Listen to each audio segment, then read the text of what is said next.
currently right... I'm not right outside the White Castle, it's just like... It's literally just like not even 100 meters away. Yeah, it's literally just right up here. Once the game just allows me back. Once the game just allows me back in. So if I want to just do it and try and get it over with right now, well, Akroma is right up these stairs.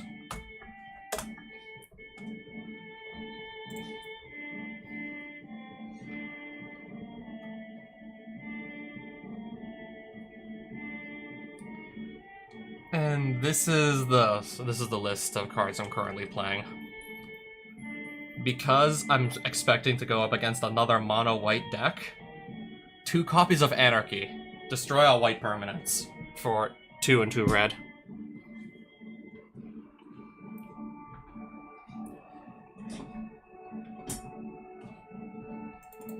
And because we're probably going to be playing against another mono-white deck, 2 copies of Anarchy.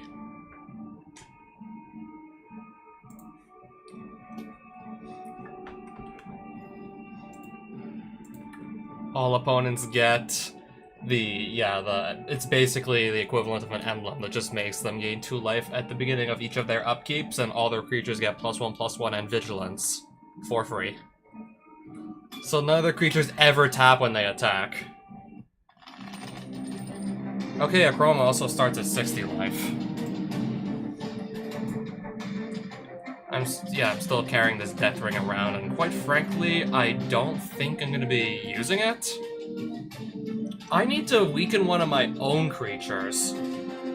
And if my creature ends up having, like, 0 power after a counter gets put on it, then I just sacrifice it. Okay, maybe it's not as bad as I thought, because I originally read if that creature has power 1 or less, which that would be much worse.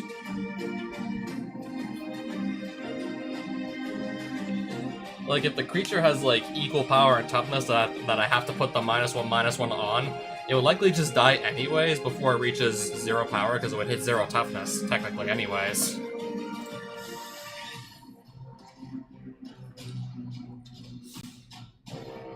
One land. It's a Surveil land, but still. I don't think I want to risk it. 3 lands in here.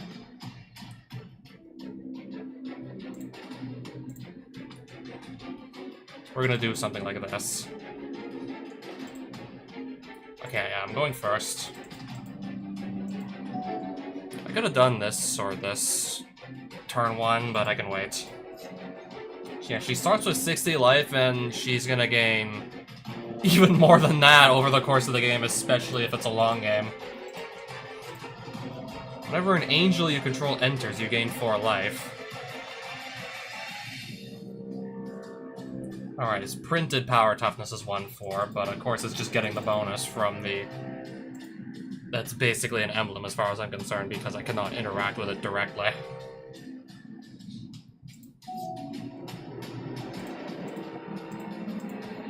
Let's get access to our blue through Marsh Flats, go into Tundra. Gonna probably just go... Okay, if we need to just stay alive... Batterskull could be the better option, but I'm just gonna go for the call draw. Should've maybe looked at our hand first, but I guess we'll do it now. Then Vala, Keeper of Silence. Activated abilities of creatures your opponents control can't be activated. Yeah, good thing this should only come down turn 4, right?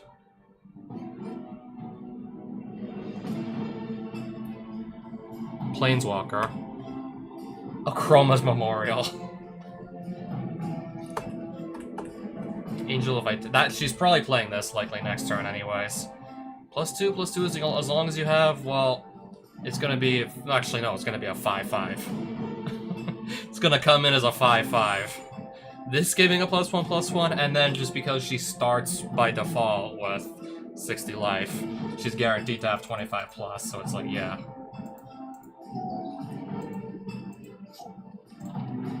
Yeah, 3 mana, 5/5, flying. Sure. Why the hell not? Better do this now before, I don't know, she plays Linvala and then I can't use this activated ability. We better do it now. I'm just gonna attack for 5. That sounds like nothing. In the grand scheme of things, that doesn't really sound like much of anything.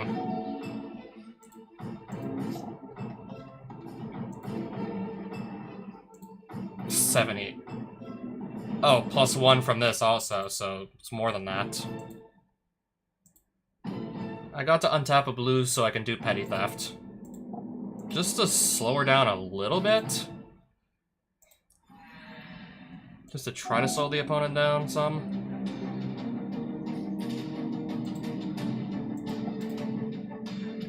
Okay, I guess either way I'm taking a land. Either way I'm gonna shuffle, so it doesn't matter what goes on bottom, really. Either way I do shuffle when I fetch. Take a volcanic island. Let's have double blue.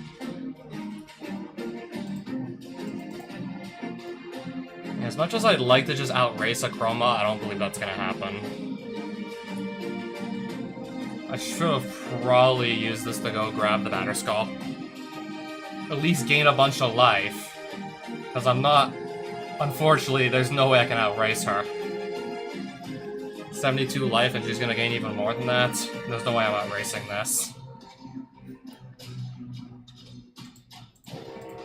Even if this has like double strike and I knock her to 62, still. I still don't think this is happening.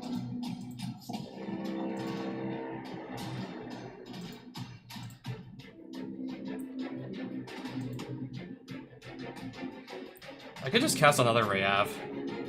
Could.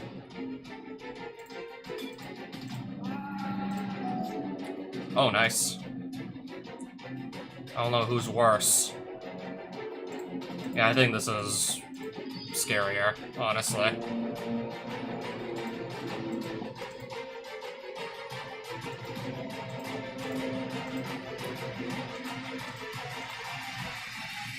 Okay, knocked her to 64. She still has more life than she started with, still.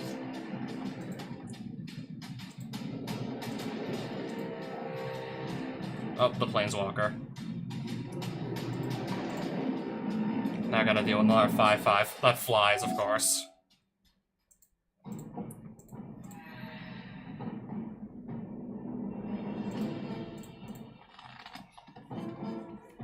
I don't believe I have this. Should have definitely just, I don't know, grabbed the creature with Vigilance and Lifelink. Well, mainly just for the lifelink, I would have probably been much better off there.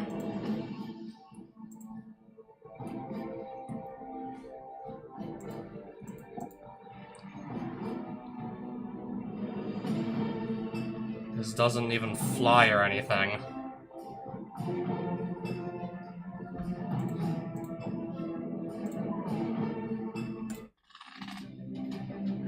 I'm going first again, but is it gonna help?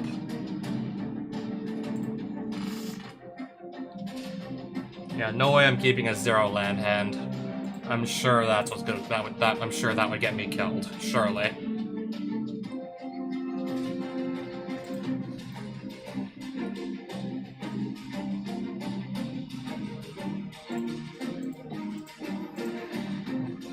I don't have a turn 1 play, so I might as well just surveil.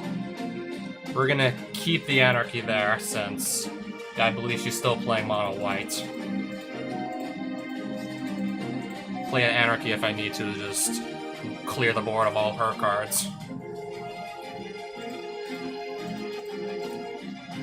I'm gonna try Batterskull this time.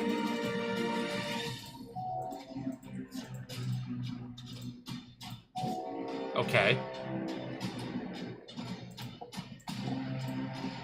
I'm just gonna slam this straight on the field turn 3. I think I'll just do a Triumph play. Come in tap, sure. Untap. Yeah, sure. Oh, there's a creature. No, Planeswalker. Create a 1/1 white soldier creature token with lifelink. She's probably gonna do that first. Okay, it's got the extra power toughness from this here. Right.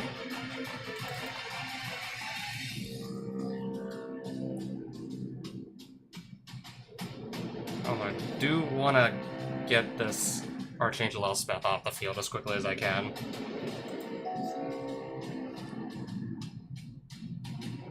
Yeah, this soldier's probably just gonna block, though. I can only imagine.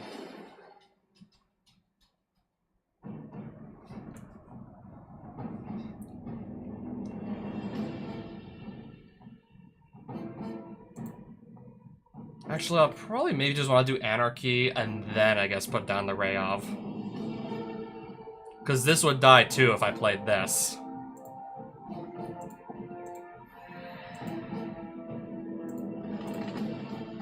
I'm gonna Surveil again.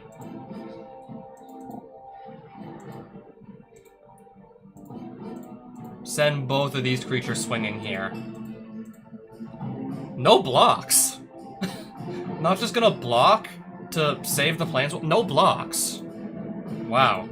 No blocks there. That planeswalker's gone. She played another. It becomes an angel in addition to its other types and it gains flying.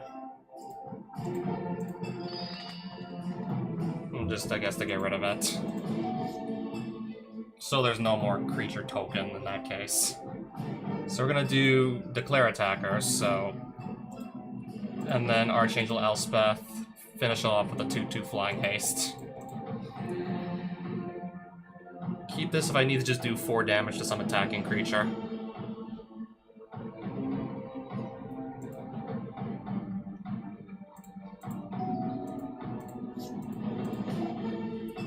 Baneslayer Angel. Flying First Strike, Lifelink, protection from demons and from dragons. And also Vigilance and the +1/+1 on top of that. She just still has 5 cards in hand.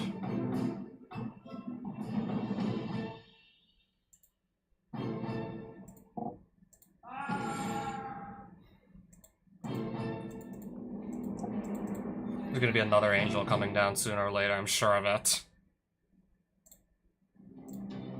I'm kind of just thinking at this point, what if everything she casts is gonna have, like...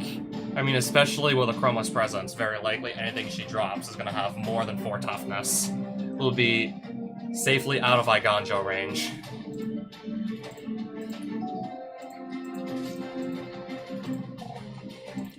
She just played another one.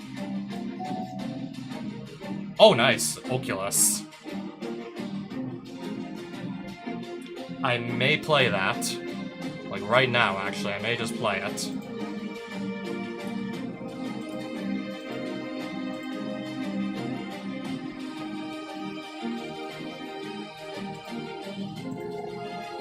I'm gonna play it right now.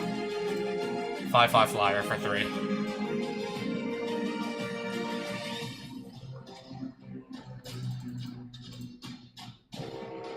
I suppose this is gonna hit me for 6. I think that's gonna attack. I have 2 flyers that can block it, but still. I believe this will likely attack. I could be wrong, though. Yeah, the extra bodies definitely don't hurt.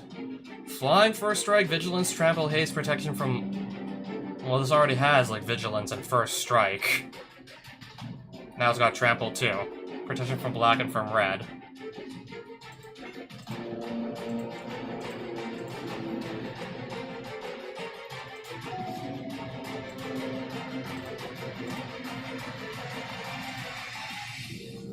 I'm out of Surveillance.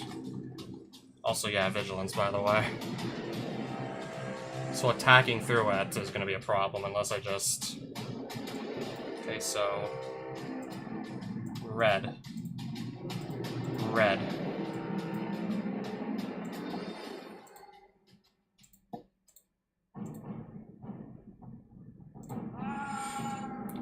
If she just casts another Baneslayer Angel, like, I think we're done for. If she plays another, I think we're in trouble. Oh, I should have attacked with this, too.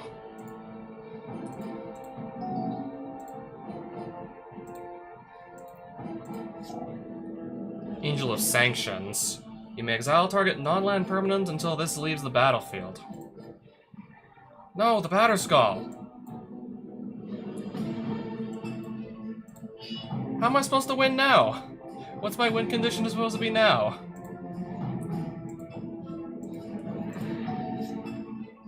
Sadly, I cannot quite bolt this thing.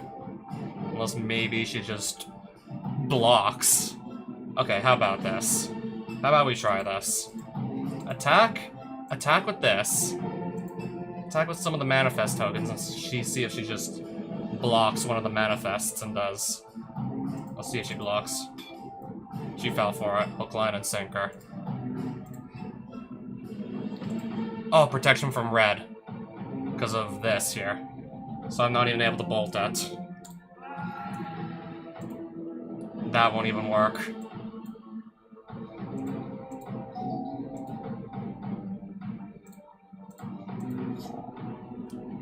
What does that do?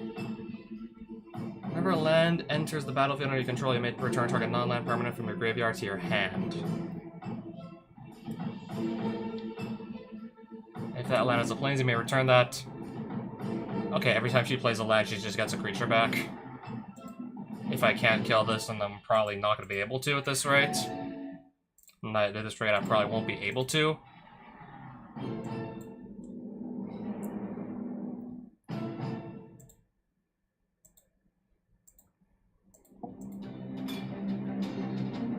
Oh wait, first strike. That's not gonna work. Forgot about the first strike.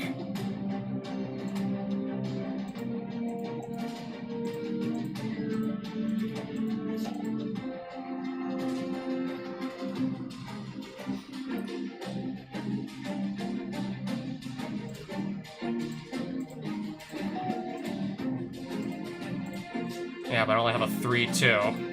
It's also a little bit late to be countering things at this point.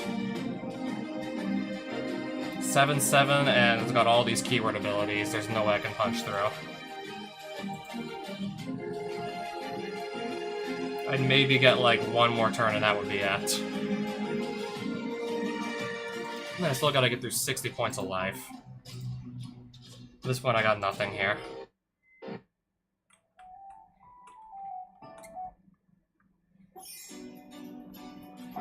Probably should have just waited for even more stuff to be on the battlefield and then just...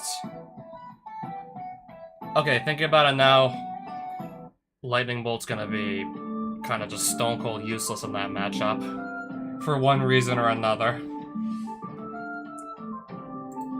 I'm really looking at it right now and I'm like, okay, Lightning Bolt's probably gonna do nothing for us.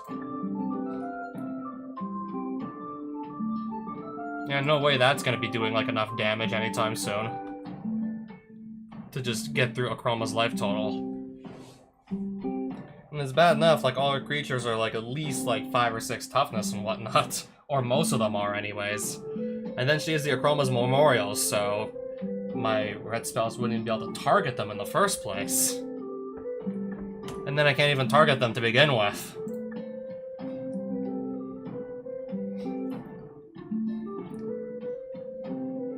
Like that doesn't even work.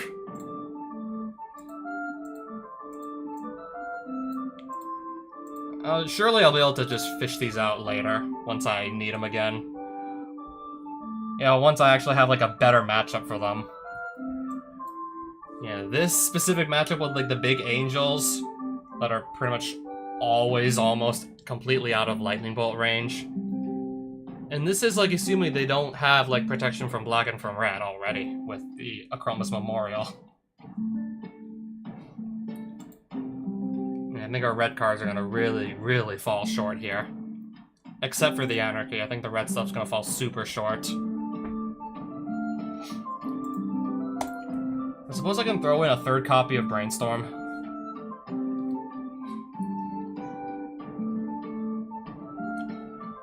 Probably just likely put in extra copies of stuff like Path to Exile.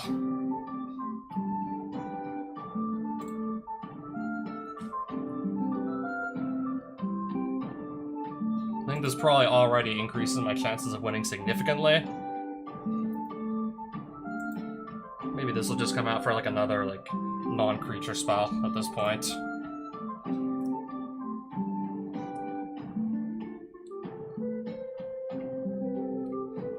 I mean, if all our angels are going to be flying, I can just spit out a bunch of monks, but they're not going to be very big, but also, like, more importantly, they can't even block. They don't even fly.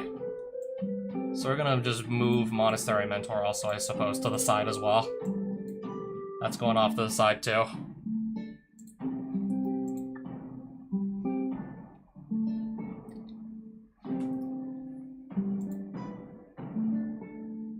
I guess I might as well put it in Gamble. To go look for a specific card that I need, with the caveat that it could just get immediately discarded anyways, and then I'm just screwed.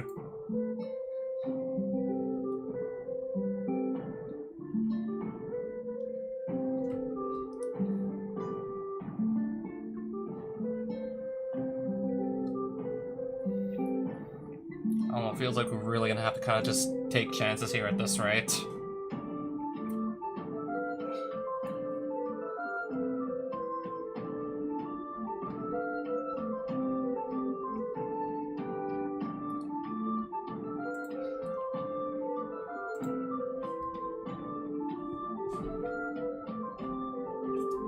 I'm just really good at dealing with those pesky angels, or do I just maybe want to put in more draw spells and scry spells to help me find my best cards at dealing with them?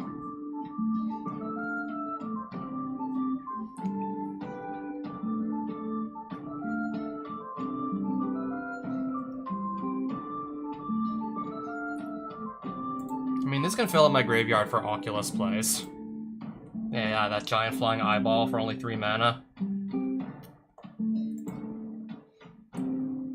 Okay, this can also just straight up neuter one of my opponent's creatures for only 1 blue mana. If it's a 0/2 with no other abilities, then it's not really a threat anymore now, is it?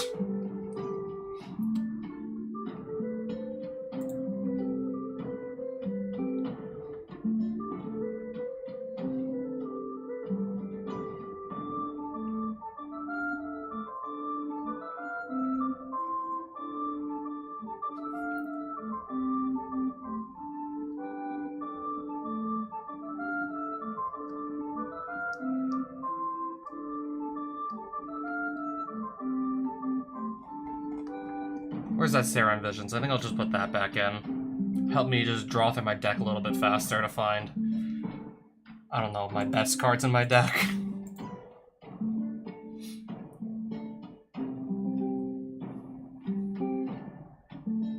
I don't remember if I owned the 4th copy of Path to Exile. I don't remember.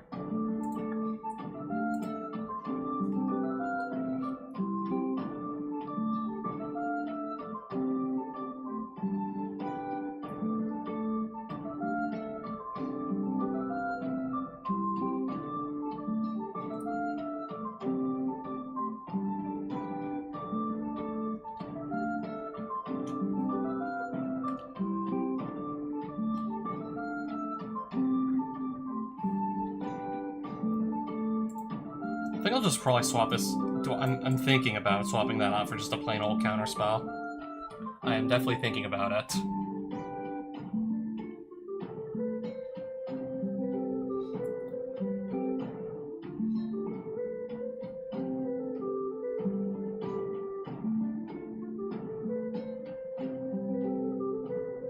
I think I'll replace this with a counterspell.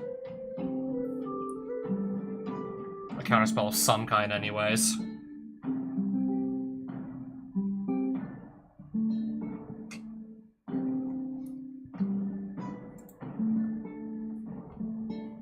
Yeah, with all of her angels basically flying, I imagine it's still going to be very easy for her to consistently take the crown back from me and just steal my card advantage, so... I'm going to also temporarily take that out as well.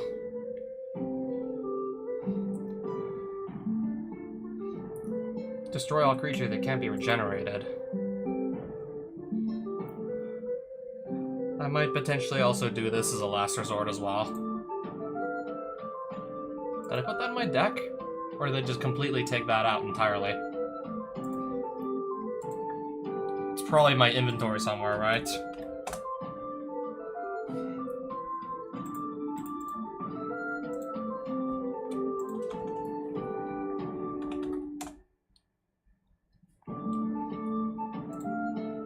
Do I have anything that specifically hates on white cards?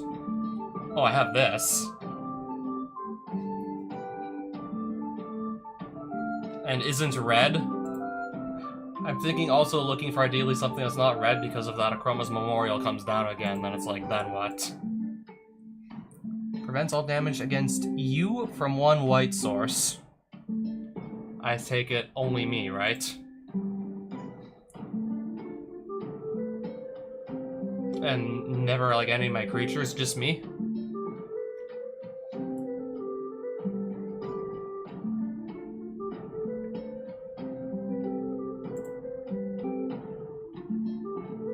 Solitude, actually.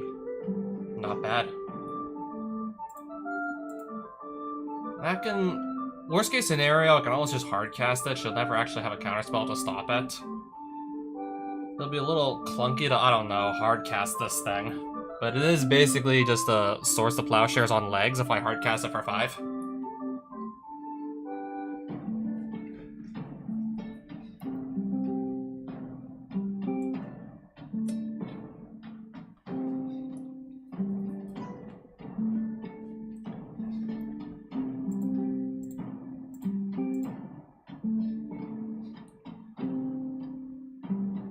Yeah, I'm changing up a lot here. There's no other way to put it.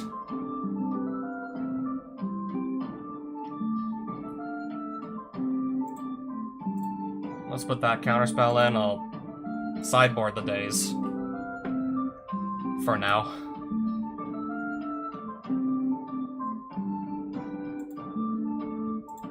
I can always just come back and I guess put that in too, if need be. Yeah, I'm changing up my deck a little bit. Yeah, the lightning bolts, I already just see that they're like absolutely like horrible for this matchup specifically. Yeah, they're amazing in so many other matchups, but just not this one. Lightning bolt just does not perform at all in this specific matchup. Both against her life total and her creatures. Possibly even before she slaps down the Akroma's Memorial. I'm coming back with just, I don't know, different siding, and hopefully it's gonna help me.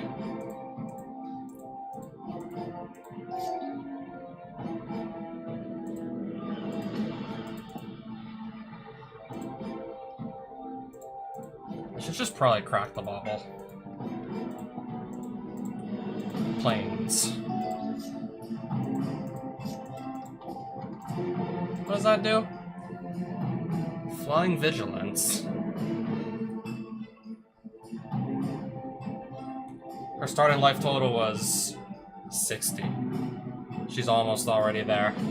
Creatures you control get +2/+2. She's already almost there already, apparently.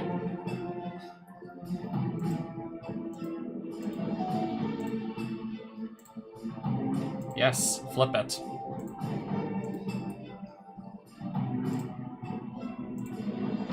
Now I can do this. Attack for a measly 3 damage, apparently. She'll just cast another one.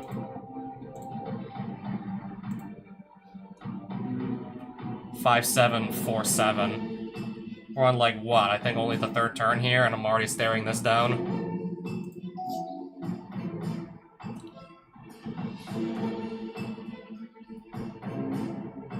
Definitely use a land right about now, that's for sure. Decree of Justice and 2 planes in hand. This makes a bunch of angel tokens, yeah.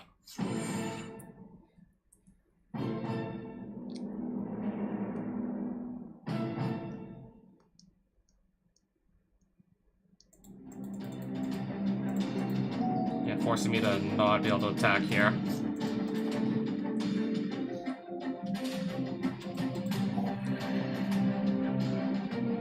Archangel of Thune. At this point, I don't even know what I'm supposed to do here, really.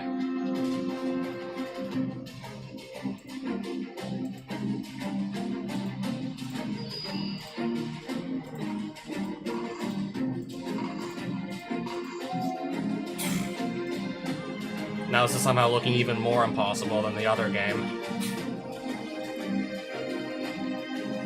This is somehow looking even less feasible than the other game.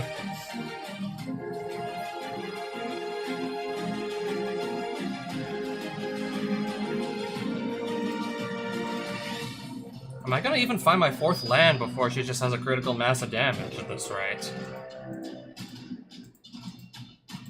Starting to think not even.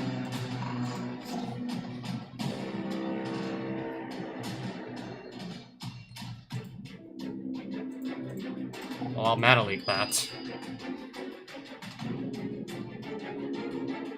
That's still too much damage for me to get through. That's still too much damage for me to stop.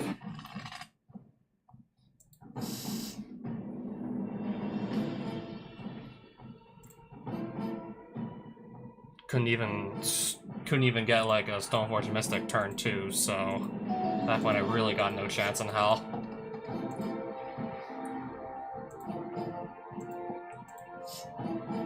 Okay, let's find 3 lands basically. We should definitely have enough lands to go about this time at least. I'm still staring at another problem currently.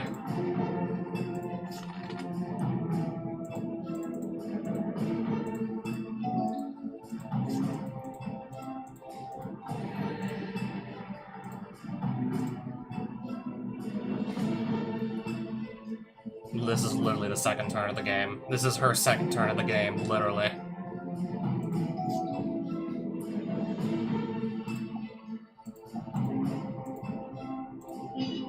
This is just her 2nd turn of the game, by the way. Yeah, everything getting +2/+2, there's no way I can leave that on the field. I'm probably not going to be alive for much longer if I do just leave that. Oh, holy crap. A turn where she's not actually attacking? Holy. So you're saying maybe I have a chance here. So you're saying there's a chance, actually.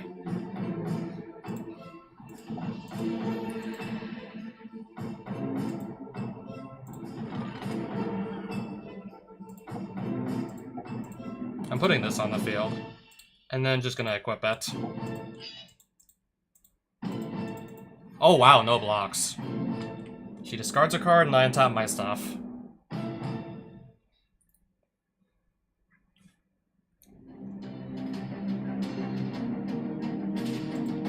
I think it's probably wise that I go cast this with the mana that I have now.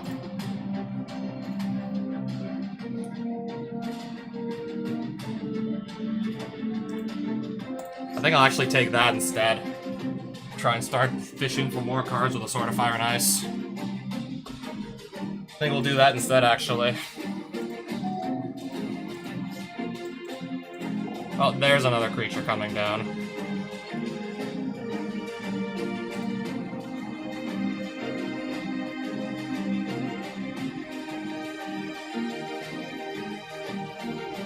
Wait, oh, she has 3 copies of this. That's why it's triggering 3 times. Oh, right, that's why. Can I play Petty Theft? Target this?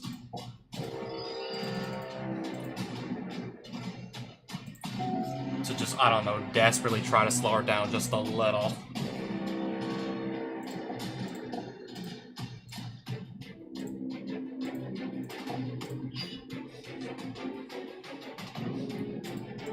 Will she block? Oh, no, she won't. Yeah, plus I also get a draw on top of that. And on top of my lands. I'm gonna do a surveil here. Keep mana leak where it is. I'll draw that next turn, apparently. I'll have to wait till next turn to counter, like, the next thing she plays with a mana leak.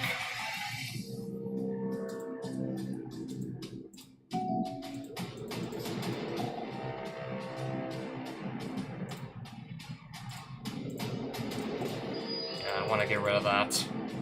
Every time she plays a plane, she just puts one of her dead angels immediately back onto the battlefield. I want to get rid of that.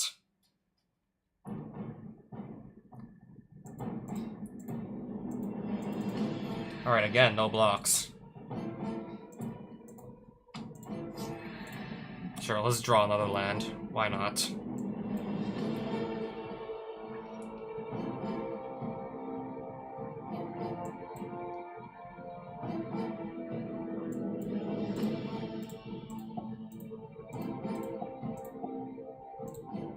Can I go cast this? Or not? No, I gotta go into exile, I believe, to cast it. Okay. Can cast a creature later from exile. Let's just do it now, and I still have mana up to counter the next thing she tries.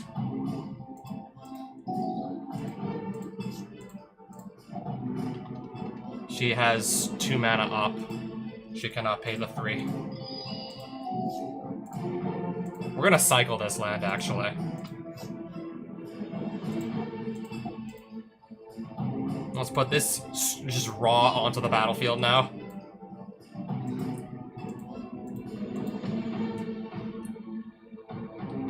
This doesn't fly, this does, so let's just go in for 3 more damage.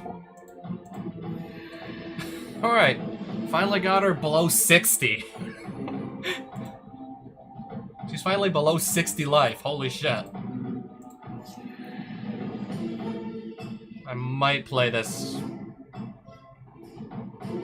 Or do I want to be able to just Mystical Tutor into something? I'll just play this now. If I Mystical Tutor... Okay. If I Mystical Tutor, it's like... I only get the card into my hand next turn anyways.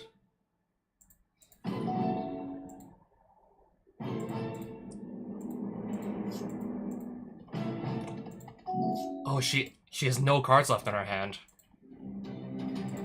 We can do better than that, I believe.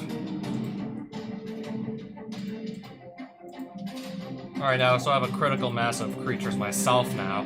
That's 21 damage. Okay, and I just drew a counter spell.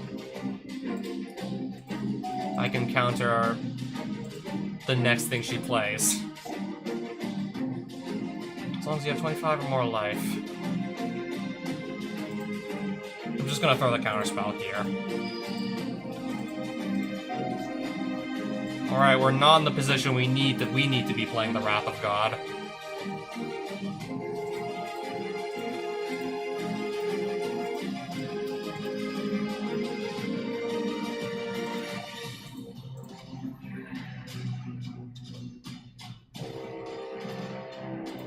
Doesn't matter what order these resolve in, honestly.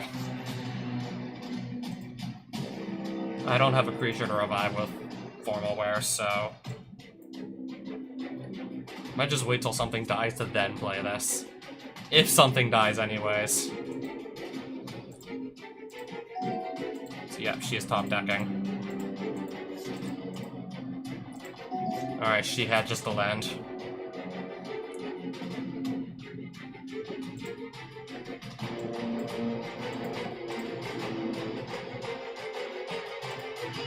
Oh right, we had Delver's Secret, so apparently equip it too. Let's see if this is actually just gonna be enough damage to really push it over the top here.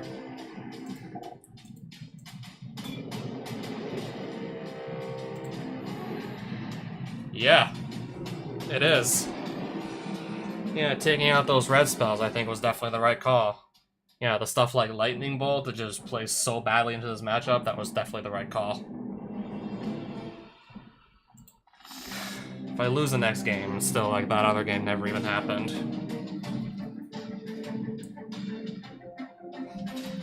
One, two, three, 4 lands. And I do have a Brainstorm, so I'll be able to draw 3. And if there's like 2 cards I really don't like, I can always just shuffle them back with a fetch land. I can always just shuffle them back with a fetch, anyways. Angel of Vitality already, I see.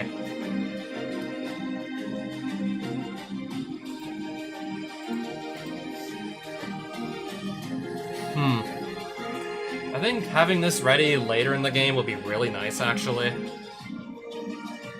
If the game goes on for long enough, I should be able to easily hardcast this and get the 3/2 lifelink plus a source to plowshares.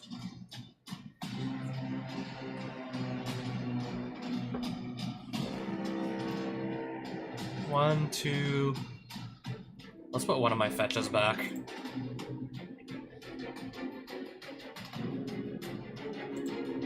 Well, I'll just draw one of these cards back immediately anyways.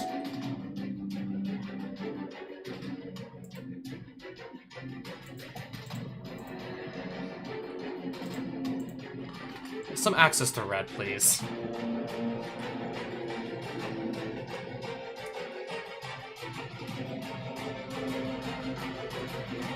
I think I could maybe wait a bit to fish for the anarchy off this. I don't believe I need to do it immediately, so... Another land.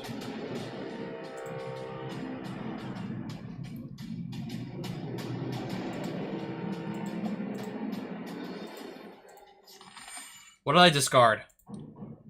Ray off Mastersmith. It could be a lot worse.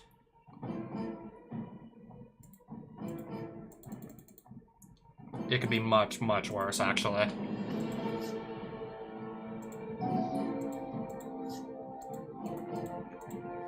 Oh, still not apparently playing another creature. At this point, I think I'll just Path to Exile here. The Oculus I can play next turn.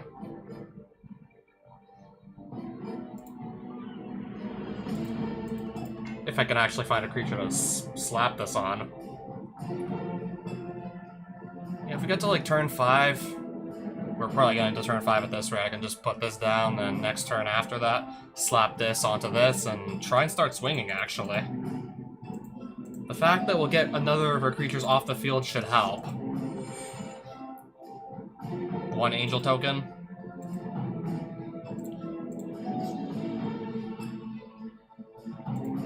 Fetch for something that comes in untapped, yes.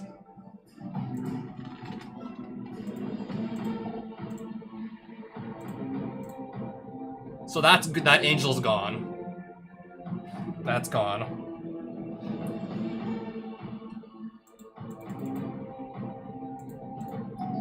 End turn, yeah. Avacyn, Angel of Hope. I should have probably just waited for... I didn't know this was going to come down. Now, if I don't have something like a Source of Plowshares or Path to Exile, I don't even think there's anything I can do here. I wouldn't even believe there's anything I'd be able to even do at this point. I don't really have any other ways to get through Indestructible. Will I even be able to, I don't know, find an answer in time? Would I even get to that in time, though?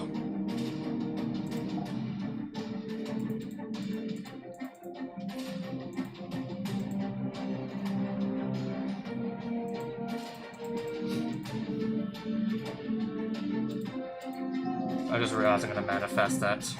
I'm gonna manifest Dread and lose the Mystical Tutor, I just realized. All this just to, like, I don't know, try and block this, but what's the point?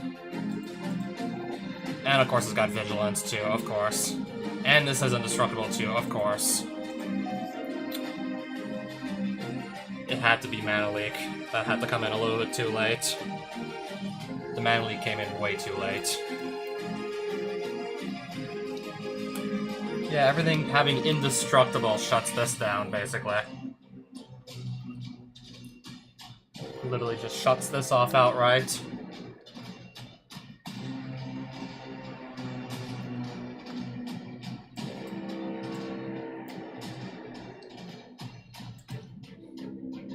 Yeah, that is a 9/9 blocking me. And not letting me do shit right now.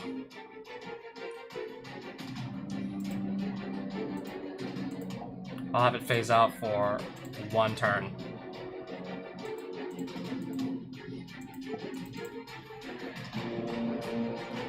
Okay, I gained 5 points of life. I still don't know what to do with that. 1, 2, yeah. Just gonna attack again, right? Yep.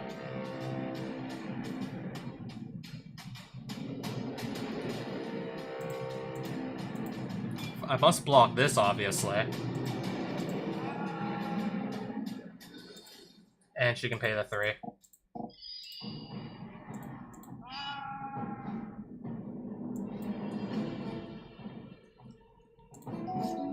Path to Exile. At the last second. We have to try this. We have to try. And then maybe, if I'm lucky, get a Batterskull onto the field next turn. She's gonna have the one creature in her deck with haste, right?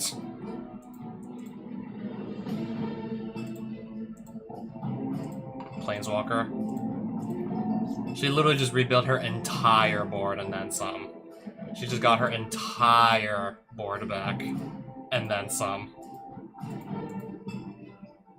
In one single turn, she just rebuilt her board.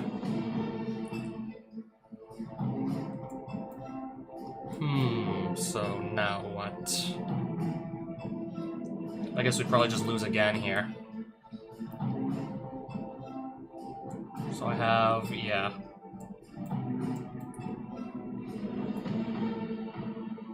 That's a 5/5, 2 5/5s blocking the way and just not letting me do shit.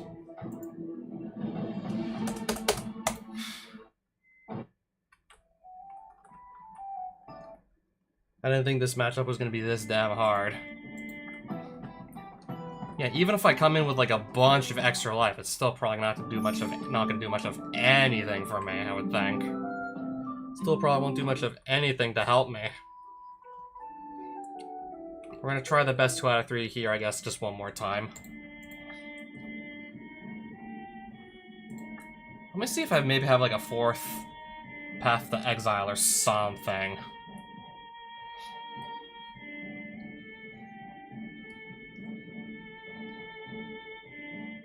But I do have copies of On Thin Ice I can run.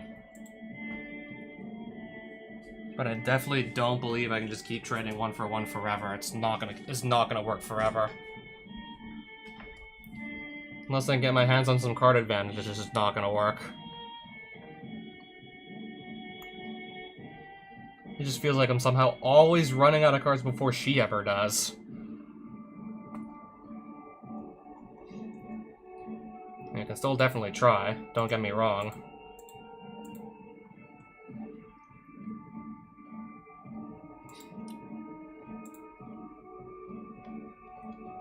Yeah, put in more dirt cheap removal. We can still try.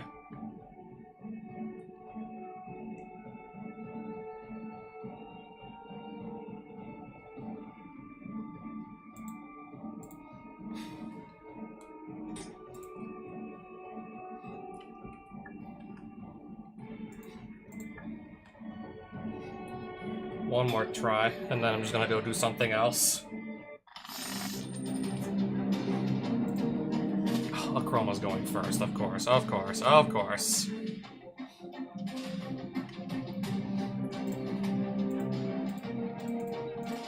So yeah, let's give this a go and hope for the best. Play that as a land, definitely.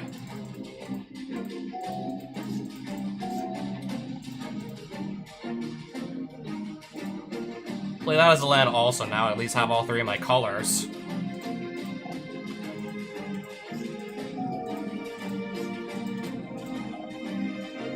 I'm gonna probably just mana leak this thing.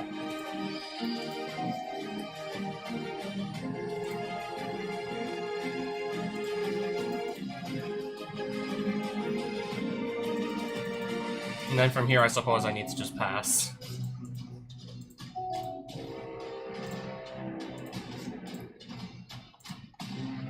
Keep that there. My main win condition on Stoneblade is indeed the Stoneforge. So yeah, that definitely stays.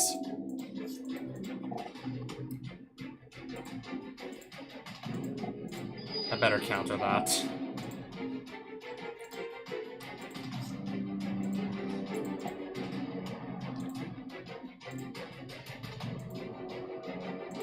Grab that first for some life gain. Preordain.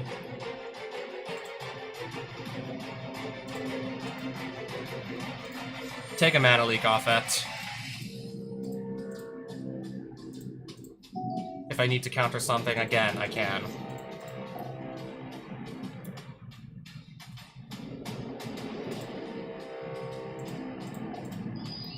Hopefully I can just keep trading 1 for 1 here until she runs out of resources.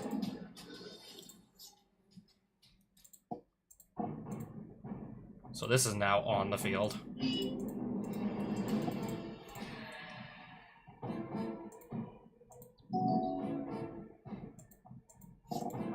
Akroma's Vengeance. Destroy all artifacts, creatures, and enchantments. So basically everything I had is just gone. So basically, yeah, my entire board. I just drew another Stoneforge. So yeah, imagine if I got the Cauldron Complete out instead. I'm gonna take that and hopefully with that... Yeah, instead gonna grab that, and hopefully with that I can just start drawing extra cards every turn. Hopefully. Embalm. So it's a token, right?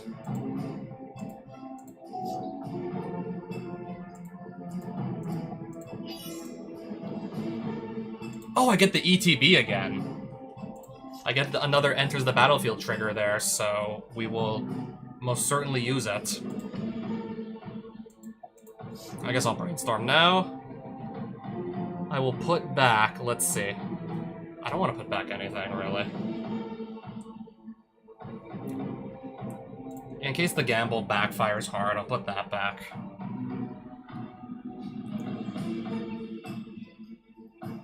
I will also, I guess, put back a Preordain. They'll get shuffled back in because I'm going to play a fetch immediately after. Surveil land.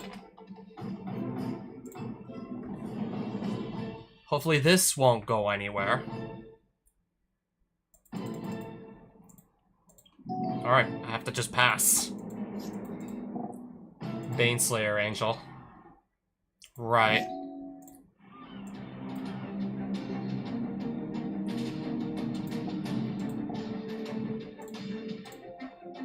Slam this down onto the field and then play another on thin ice.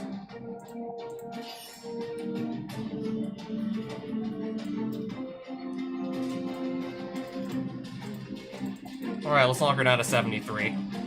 I suppose. I suppose that's a start.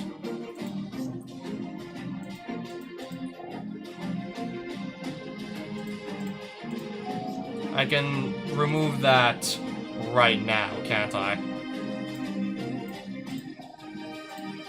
Oh no, I think I have to. Before she just starts getting all her other cards back for free.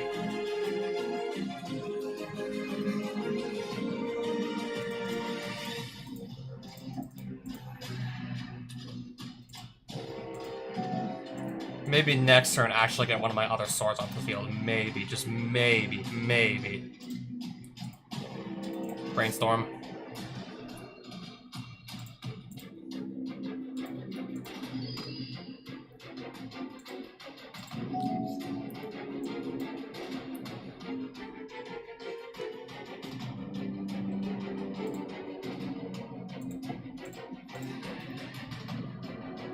Tundra.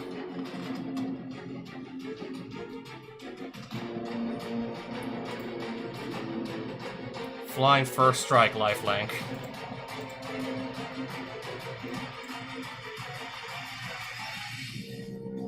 And then move this on over here.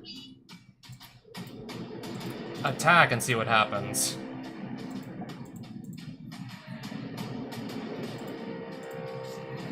Alright, so we're drawing extra cards again. This is good. We're back to drawing more cards, but why did it have to be gamble and I only have 2 cards in hand? Why did it have to be gamble?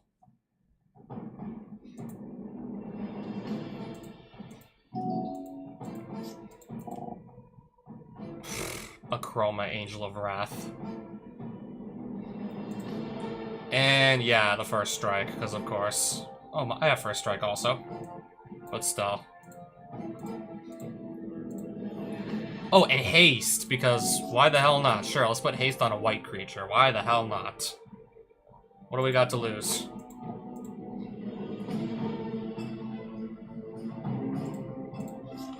And let's immediately discard the card that I specifically went to search for, because why the hell not? Let's immediately discard it, because why the hell not?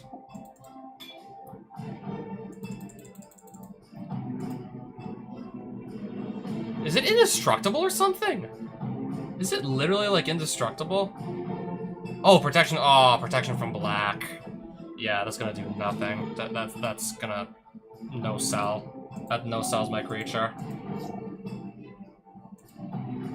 Yeah, that literally no-sells my thing.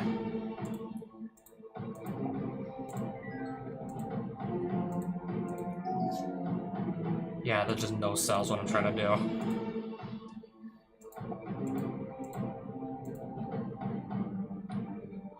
That literally just says, no, you can't do it.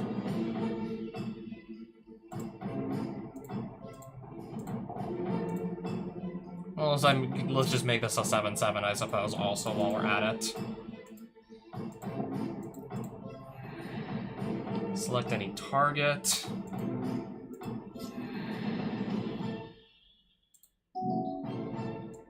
Alright, I'm still, like, all tapped down, unfortunately.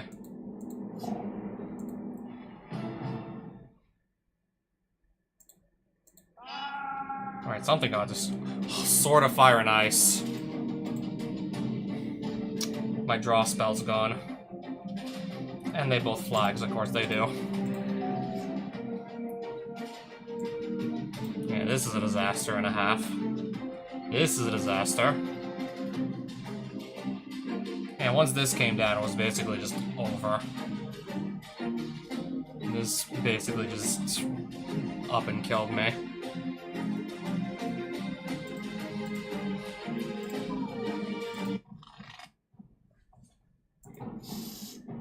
Literally could not find an answer in time.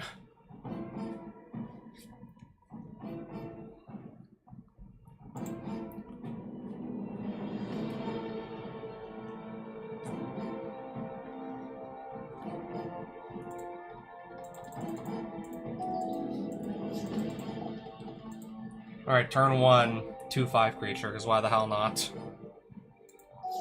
Sure, let's literally do that the very first turn of the game. Why not?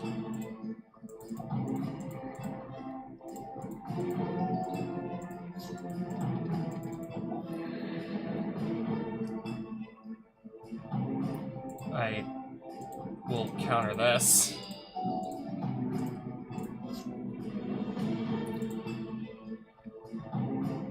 I'm gonna actually brainstorm first.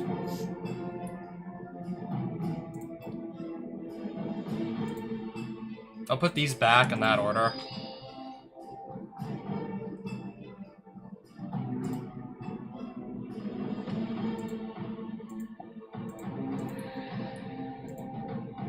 Alright, so now I may do it.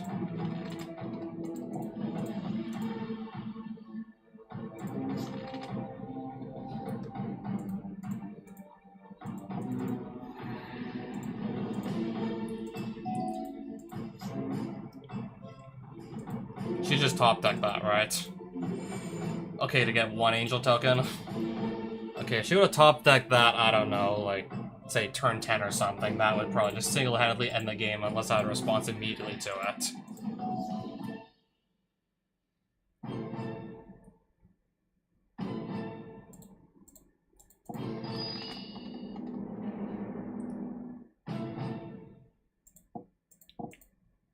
I think we're still honestly kind of stuck here. Stuck on this.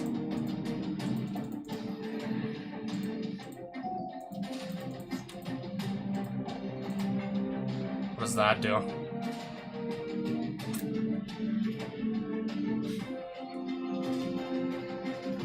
Oh, was that it? Oh, you gain... Where do you gain the 4 life from? Oh. Well, you gain 2 life every turn. So this shouldn't be too hard to meet the condition for. So she's, what, she's gonna get a 4/4 every single turn, every time I try and do anything? I'll draw that Anarchy... yeah, next turn. We'll literally find that next turn, I guess.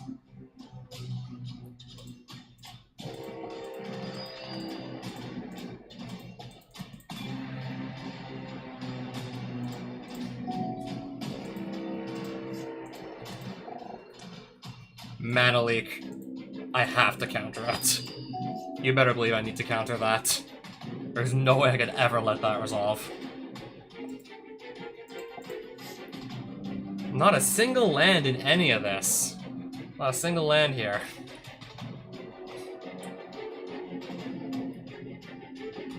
Not a single land to be found anywhere in that.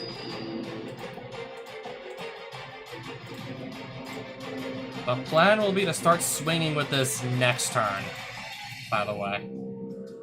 That will be the plan next turn.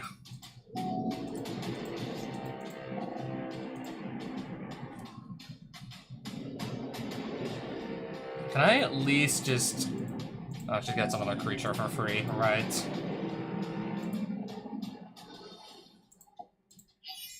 Can I at least just get rid of this? Thankfully, we can at least do that.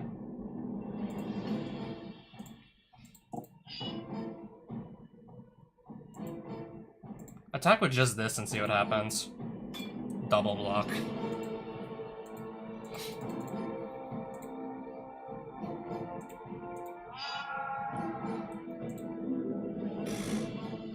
Yeah, that is probably gonna kill me. That's probably gonna kill me, the extra creature. Probably gonna get me killed, surely.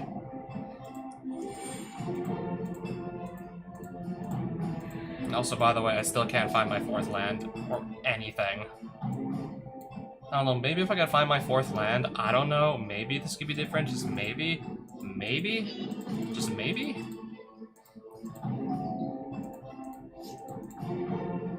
Everything attacking me, right? Well, one of these is just gonna be gone forever. Declare blockers? Will this work? Another creature.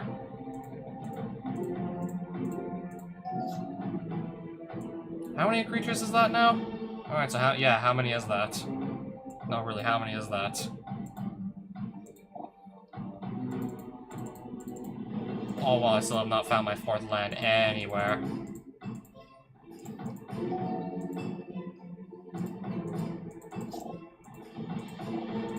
Yeah, no, really, how many creatures is this?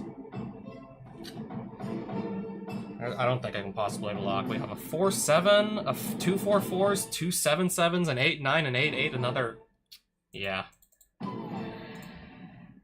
42 life damage in one turn. 42 damage in a single turn. There's nothing I don't think I can do at that point.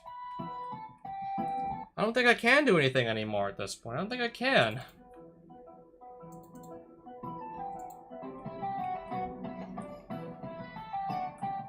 When she literally just never runs out of angels that all have at least, like, I don't know, 5 to 6 power toughness. Sometimes she plays multiple in a single turn. What am I supposed to do there?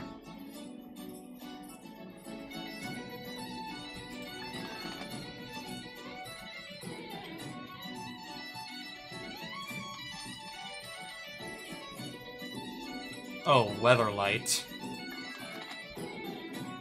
New Phyrexia? I guess I'll try one of those too, perhaps.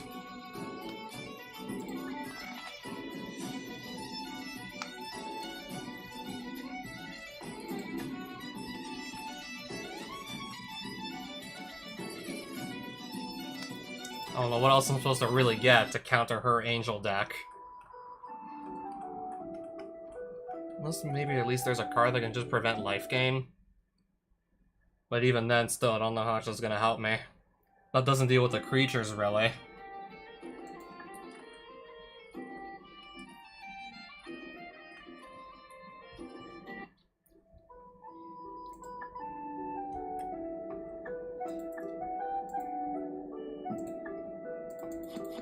I guess maybe I can open some boosters, and I don't know if I'll be thinking about it while I'm opening the boosters, but let's just see what comes up.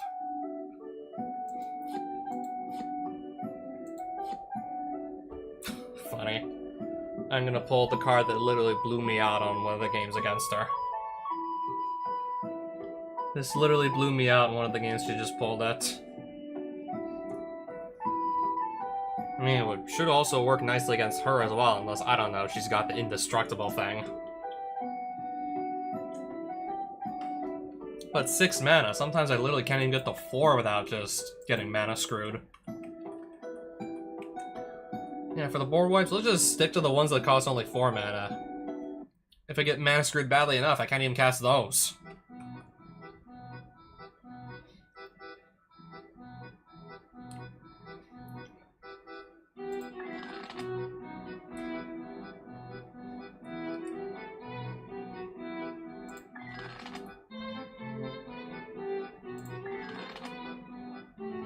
Oh, sure, I'll take another Master's Pack.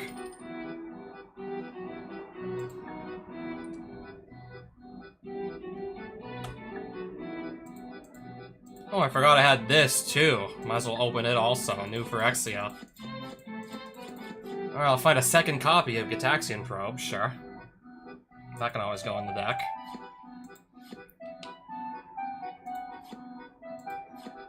Shieldred Whispering one. Now, if only I was playing black and can easily get to 7 mana. I don't do either of those, sadly. Sadly, I'm doing neither.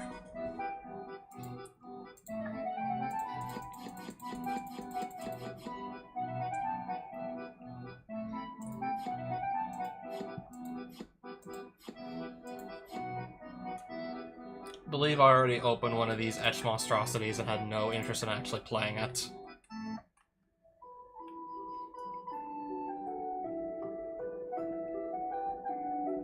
Alright, so something that prevents life gain. I know there's Sulfuric Vortex, but that also does, like, unavoidable damage to... Well, unless I can prevent the damage from it to myself somehow. That also does damage unless I can prevent it.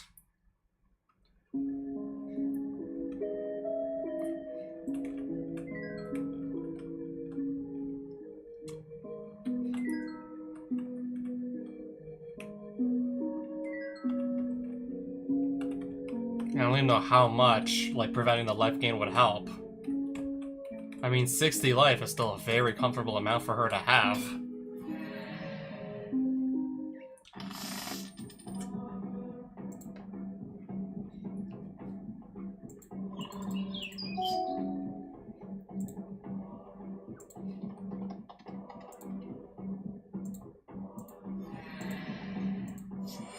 Yep, that's what I was looking for. Precisely what I wanted to see.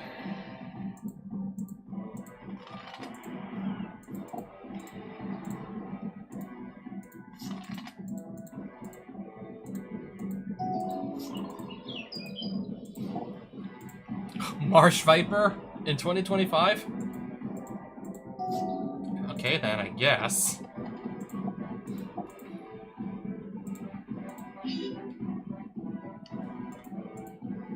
But yeah, we're still indestructible here.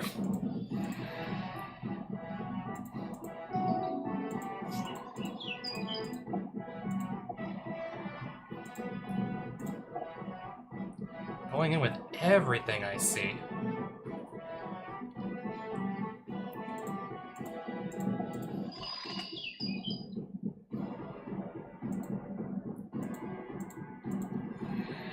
I'll get 2 poison counters. This snake is only on like 10 life left apparently though. Another Stoneforge.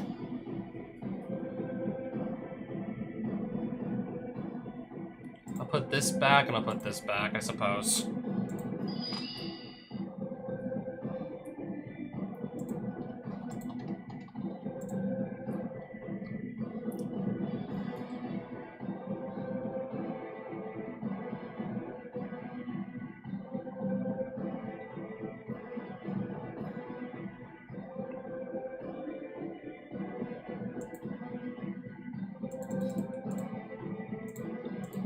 And I'll keep my Cauldron Complete as a blocker.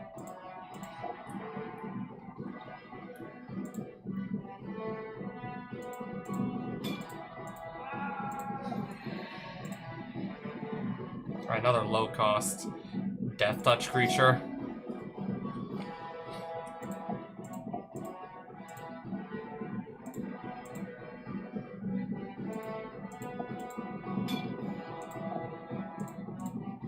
That can regenerate, sure.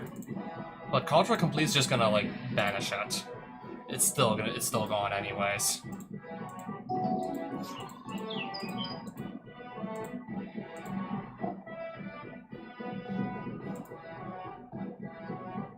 Let's get rid of this, I suppose, with the Path to Exile. I'm at 11.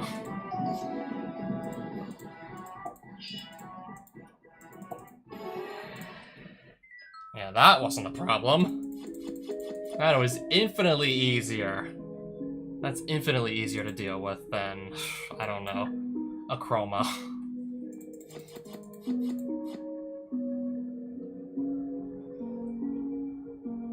I see nothing in here that's going to help me against Akroma, it looks like. Sacrifice another creature to destroy a non-land permanent and pay 4 for a 3/3 reach. Okay, it gains me a bit of life, but that only kind of just delays the inevitable. I think we're only delaying the inevitable with that.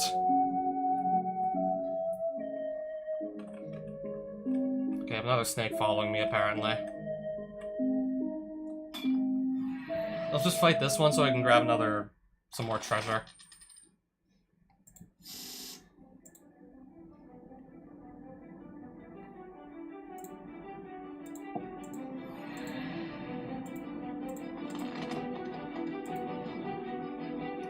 Three lands is decent for like a normal game for this deck.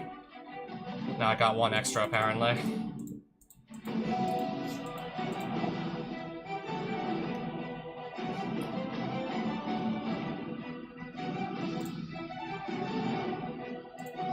That probably won't be a problem by itself. But I will ideally need to get to a creature I can actually play sooner or later. Alright, so I'm gonna exile this so it can't be embalmed later.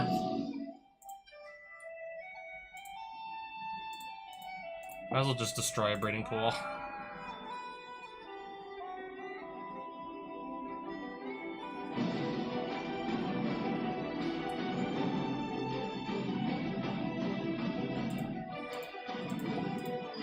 I guess just to get cards on my graveyard faster so that I can then, I guess, play the Oculus and start swinging with that.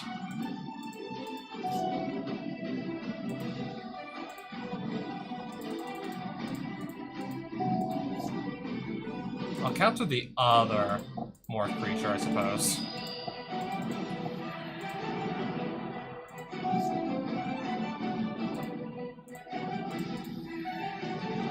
I'll have a creature now, at least.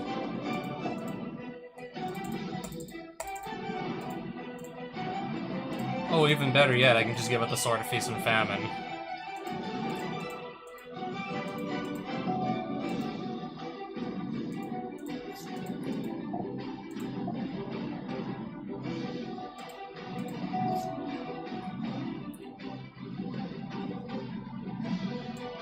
Let's cast Batterskull, I suppose. Because I can attack. Guaranteed to hit. I'll tap my lands anyways.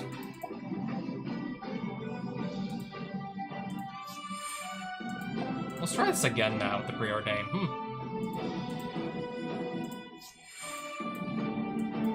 I guess we are taking a Solitude. Maybe cast it next turn if necessary.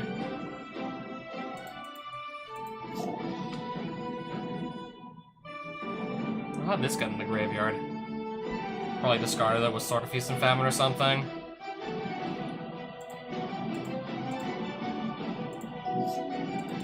Yeah, but I still have the upper hand here.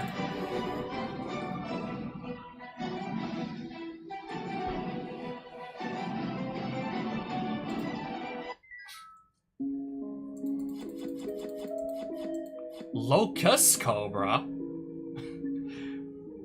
This is a playtest card, isn't it? Whenever a land enters the battlefield under your control, add 1 mana of any color.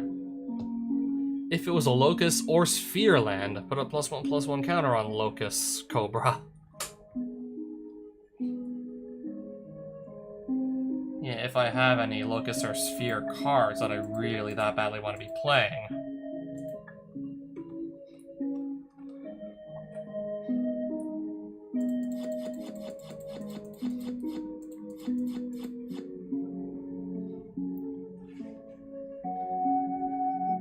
Yeah, sadly I'm still not playing green at the moment though.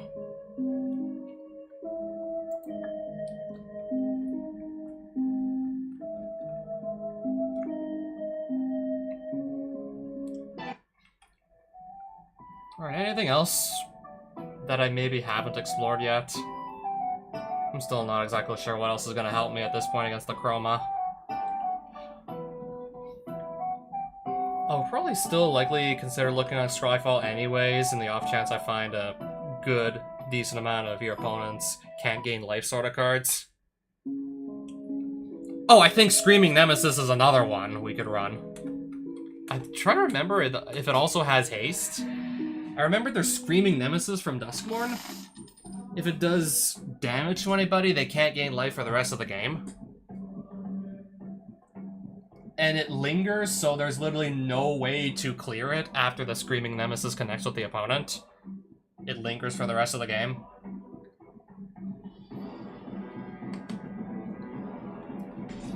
Yeah, Duskmourn, Screaming Nemesis, I think. But would it make the cut? It's a 3/3 for 3 mana with haste. I don't think it has any evasion. Would it be good enough to make the cut, I wonder? I guess I probably can think about this.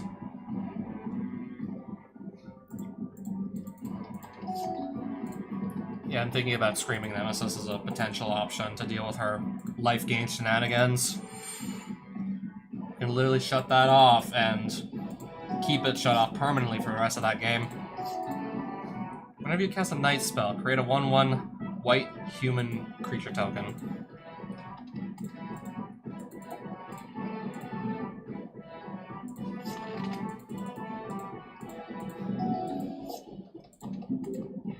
Yep, there's a token, I suppose. Banding.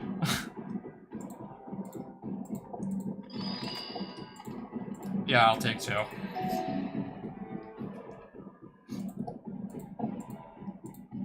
Yeah, we'll just do that turn 3.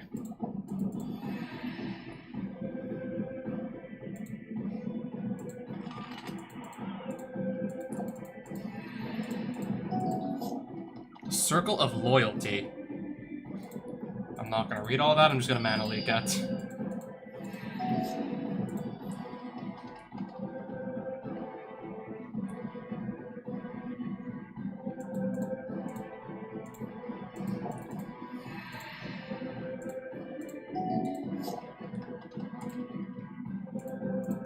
Let's counter something else.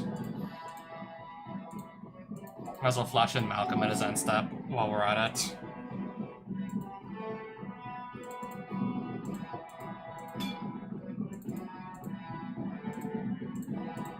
One damage is going to get through to the knight, and then Malcolm should do the last 2. Easy.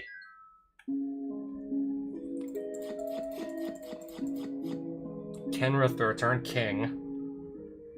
What does Tazri Beacon of Unity do exactly?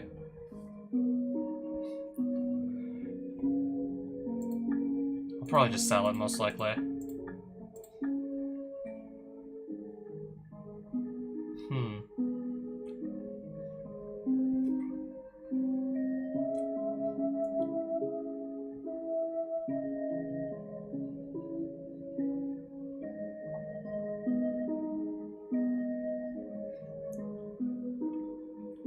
We'll keep this around. It's a cool card. What's in this spell book? Let's see.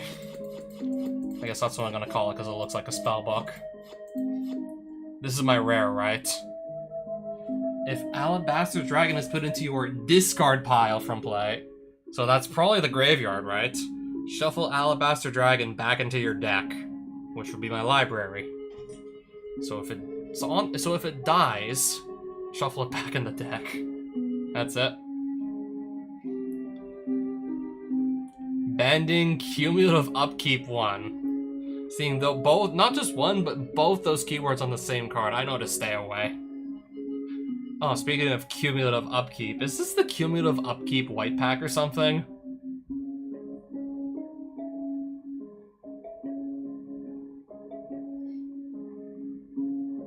How many banding cards do you have in here?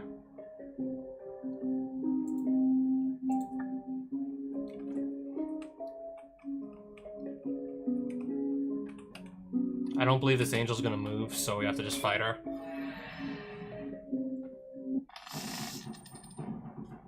That's what I thought.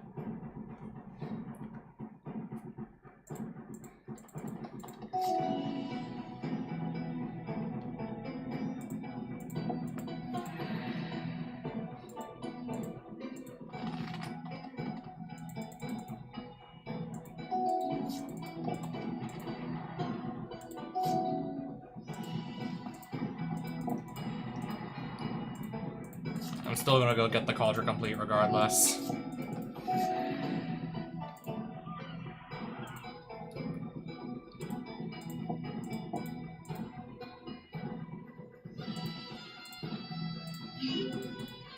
Well, let's attack with this.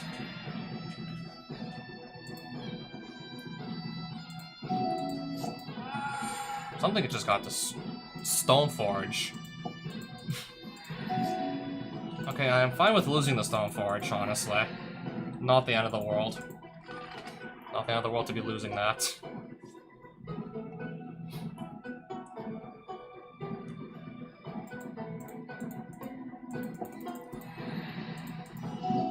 I guess next turn I'm just gonna hard cast this. Get a 3/2 lifelink plus a Source of Plowshares.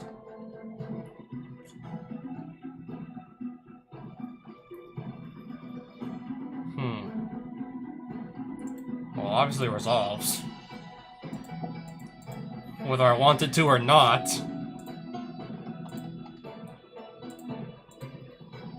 Anarchy. Destroy all white permanents.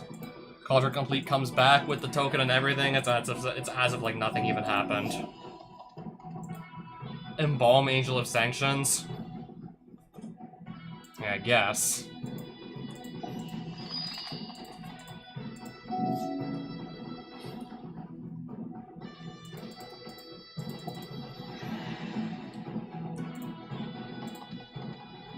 Graveyard for that.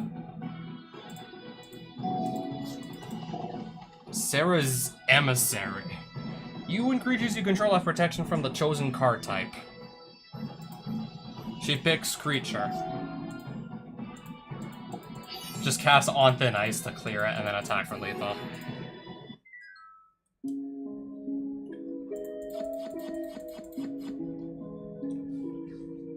Alright, we got a bunch of angels. And for some reason, a dining room. One of these things is not like the others. Which one of these does not belong?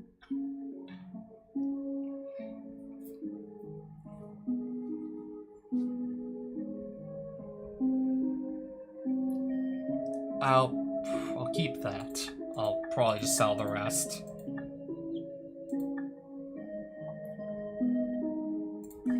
I do like the ETB on the Angel of Sanctions, by the way. Can we grab this? Something about a Salvation Swan. Parallax Wave.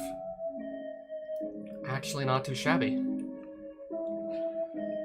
If I need to just remove a bunch of creatures all in one shot, I can do that. The more I remove, the faster this is going to go back away, but... Let's just say if I'm like literally one turn away from winning the game, if I just clear like 4 or 5 creatures and then just attack them on the clapback, then the fact this would eventually go away wouldn't matter anyway if they're dead.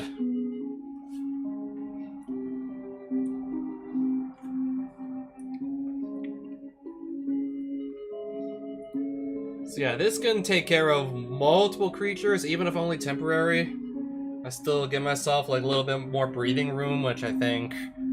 Would this be enough to deal with Akroma? Considering just how long she can just last with her 60 plus all the other life she's gaining, 2 for free every turn just from her, like, stupid emblem. Yeah, this will just probably disappear long before she's dead anyways. Thinking about it now.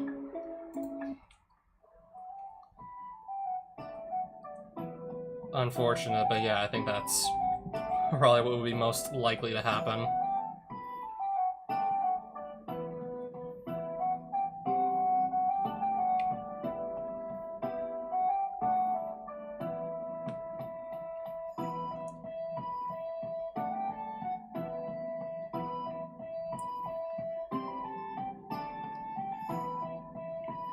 There's literally just nothing out.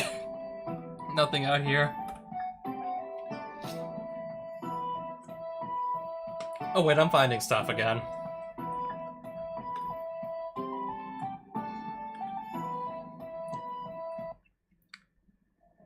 Looks like a monastery I've already been inside. Okay, there's one treasure like that hasn't been opened yet, but just the one. I kind of want something more, even more interesting than that, honestly. I want something a little more intriguing.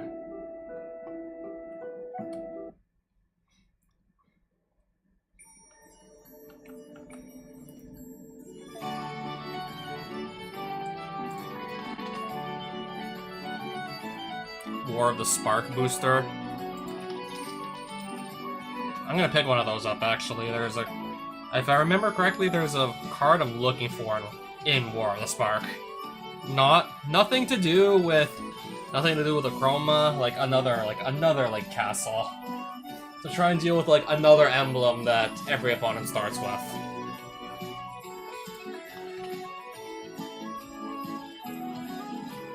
And I'll take 2 more Masters packs.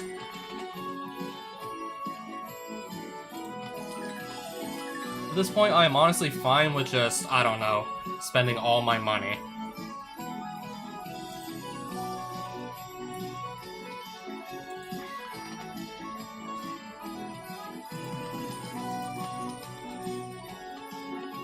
Yeah, because if I just lose games, I'm gonna just lose it anyways, let's be real. If I just keep, I don't know, fighting Akroma over and over again, I'm probably gonna lose all that money anyways. That plus I kinda just wanna open some packs for the fun of it anyways. So we bought 9 more packs to just crack open. Guess we'll just start with both the War of the Sparks. I think they guarantee you a Planeswalker in every single pack. Though a lot of them are in the uncommon slots. Yeah, first set in Magic's history to give us uncommon Planeswalkers. Also Planeswalkers that only have loyalty abilities that decrease their loyalty. I guess it makes sense with the lower rarity Planeswalkers.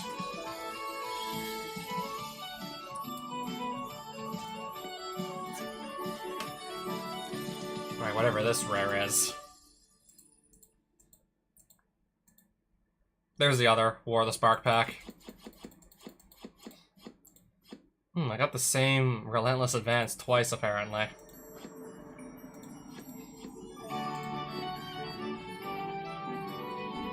Whenever you copy or cast an instant or sorcery spell, Brawl deals 1 damage to target opponent or Planeswalker.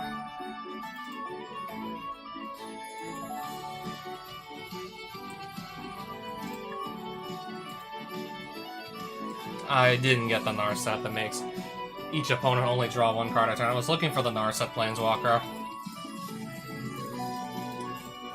I mean, she's in an uncommon slot, so I should have decent odds at maybe getting at least 1 Narset.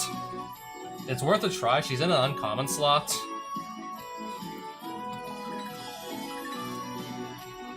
Genesis Wave.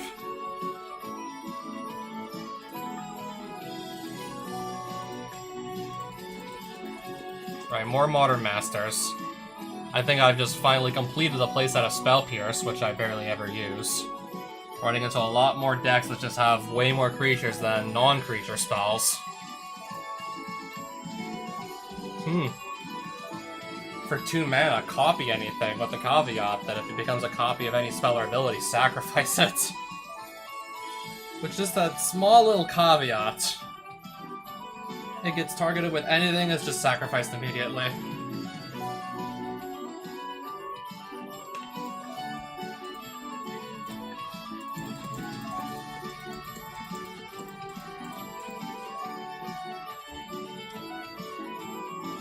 Dispatch. If I can get to Metalcraft, then yeah, this is basically another source of plowshares, like Path to Exile-like card. It's just the caveat is you gotta have enough artifacts out to basically get to that effect. But still. And the rare, Shadow Mage Infiltrator. Oh, I meant to open this, not equip it or anything. I now have 2 Thought Scours. I think I now have 2 Monastery Swift Spear as well. And then a second copy of Anger of the Gods. But yeah, against a bunch of big angels that are getting various power toughness buffs from various cards, including one that she always starts with. That's gonna fall way short against Akroma. But for the decks that would absolutely clean house against, still nice to see a second Anger of the Gods pulled. There are definitely decks that just cleans house against. Kiki Cheeky Mirror Breaker.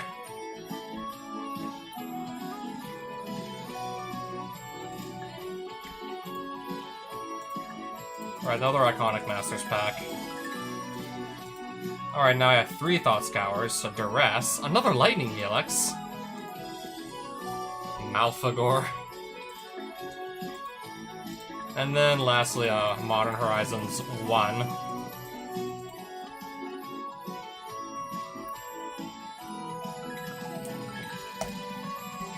Cabal Therapist, and that's my rare.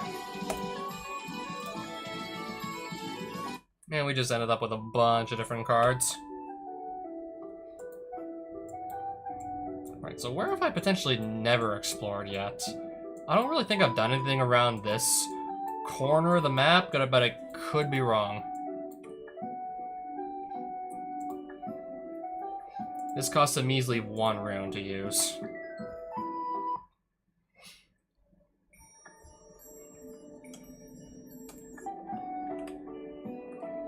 We're gonna go northeast from New Avalon. See what they maybe have going on around there. But yeah, I'm still thinking. I want to take another look at... How about right now, actually? I go on Scryfall right now.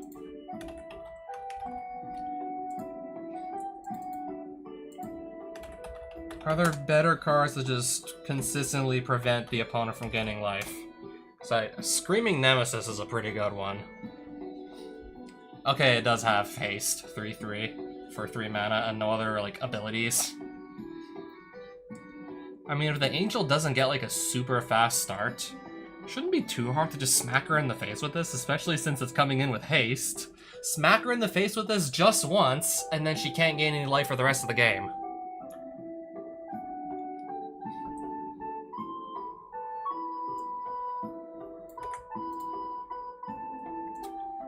Yeah, I'm thinking we can try that. It's just I actually have to start finding Screaming Nemesis, though.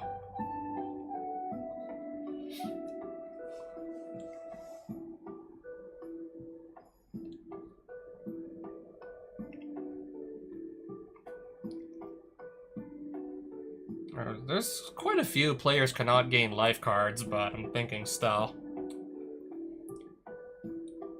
Screaming Nemesis, I think, might be the best variation. Like, I think that might be, like, the best version of that effect that I personally know. That's also not doing damage to me as well. There's stuff like the Roiling and the Sulfuric Vortex that damage the players every upkeep. I know I'm gonna die before she ever does with her starting with 3 times the life I do. I'm really looking at probably Screaming Nemesis as, I think, the best option for your opponent cannot gain life.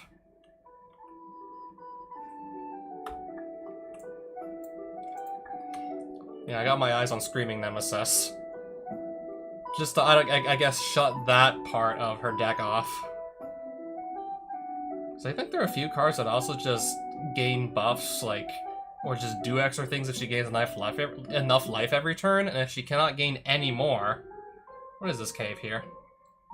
If she cannot gain any more life, that probably barely shuts down any of her cards, though, thinking about it now. I don't quite think that shuts down enough cards.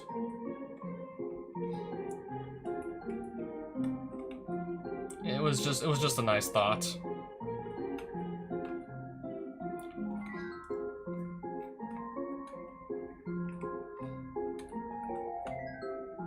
Alright, let's fight, I guess.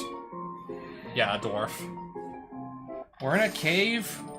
There's railroad tracks, there's mine carts, bunch of short people with hard hats. Yeah, we know the dwarves left the mine, so it only makes sense.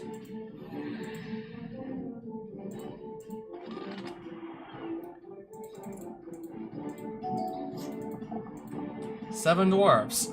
A deck can have up to 7 cards named 7 dwarves. 7 dwarves got +1/+1 for each other 7 dwarves you control.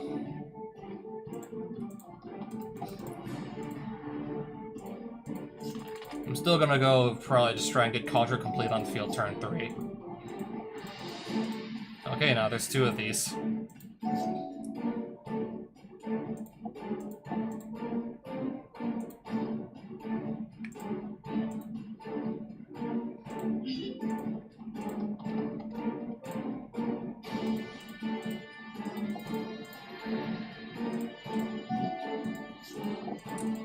Yeah, I still start with a pretty comfortable amount of life, so I can take the 6 there.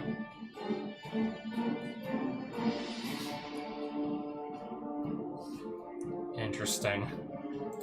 Make the lands get destroyed. Well, you need to also spend mana to put the mine counters on the lands instead of spending it on anything else, but still, interesting. I guess just to break this up a little bit. Oh, he's just gonna block. So the mine layer's not gonna do anything. He just spent 4 mana to put down a measly 1/1 that didn't do anything else. Yeah, I paid 4 mana for a 1/1. Dwarven Miner, destroy target non-basic land.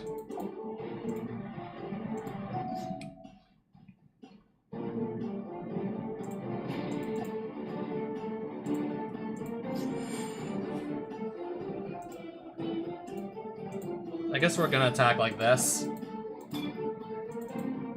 Alright, just get rid of almost all those creatures. Oh, actually do get rid of all of them. And then, yeah, Malcolm, just a free draw discard. So yeah, this guy's not gonna be in my way anymore. Destroy all non-basic lands.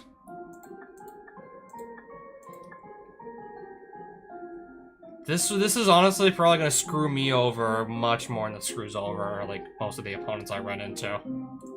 Yeah, Forge for one thing, I noticed, like, Adventure Mode, they have a lot of monocolor decks in this. So a lot of decks that play mostly just only basic lands. They get screwed over a lot less than I do, since I'm juggling 3 colors and just using a bunch of non-basics to make that easily happen. And it's much better to use against me than for me to play it myself, actually.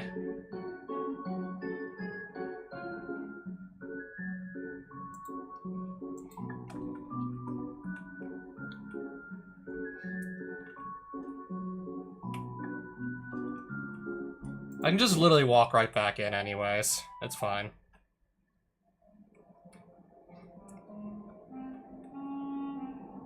The inscription reads, "Don't enter, dead inside." So they're saying I'm not allowed in, huh?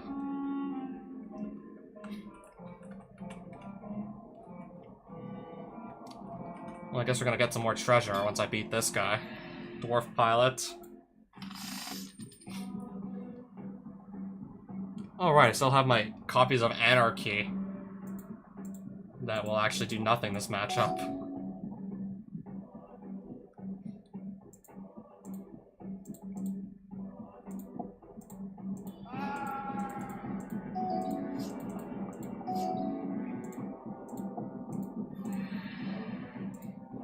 Let's surveil.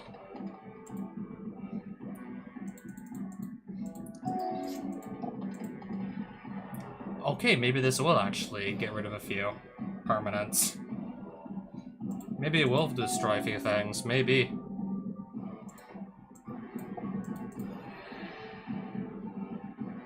Take a volcanic island with that.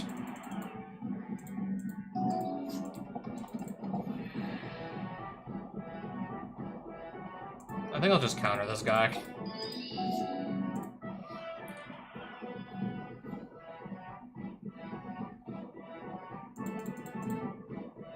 Maybe I'll just actually let him cast his next permanent if it's a white one.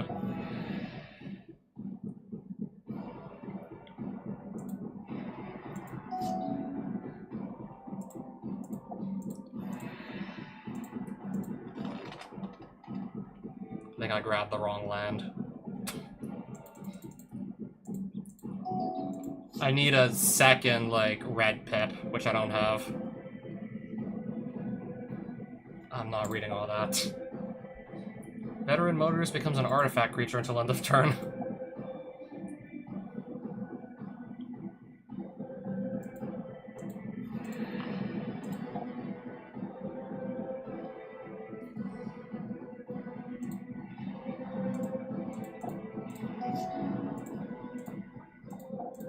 Now let's play the Anarchy.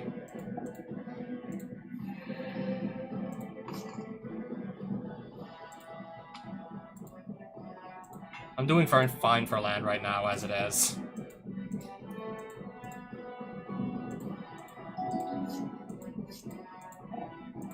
Weatherlight. He needs like at least 3 power among his other creatures to crew that though.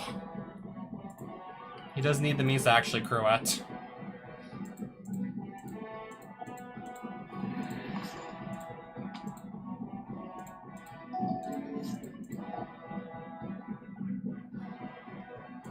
I'll just counter this.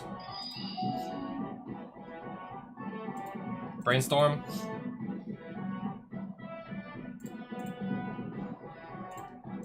I think we're fine doing it like that.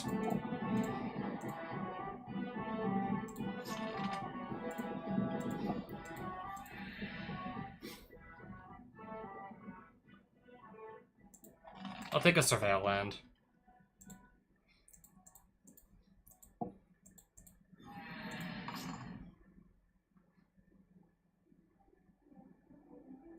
Sure. Another vehicle? Okay.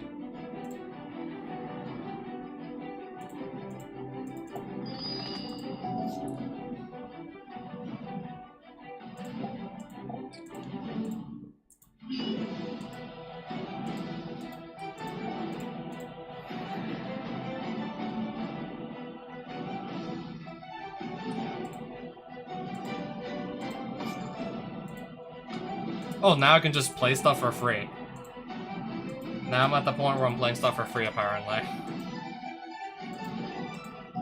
Yeah, Malcolm got to just stay on the field for 4 turns straight, so now I can just play stuff for free every time it hits. I didn't even think we would get that far.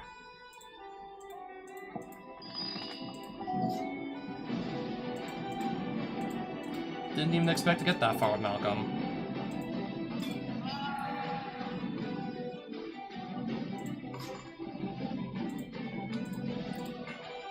That's not how I was expecting to cheat Cauldron Complete onto the field, but I guess it works.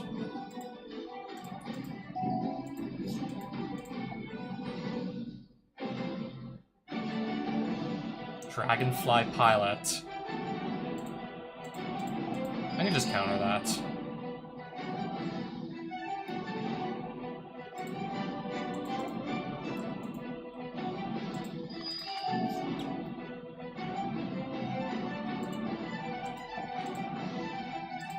Get rid of Weatherlight.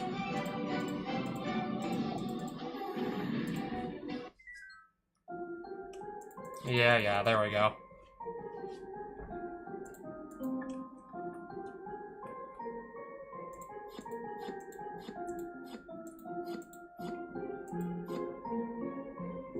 Jace Cunning Castaway. Okay, yeah, this can make copies of itself over and over, theoretically. If you can just keep on just farming loyalty, and they just cannot attack your copies of Jace, that is.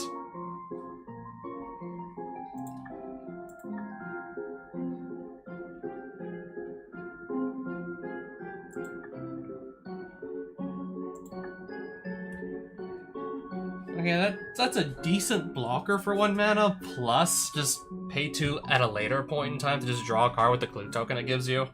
That is decent. Oh, I'm just gonna leave for now. This cave. Just gonna leave it alone.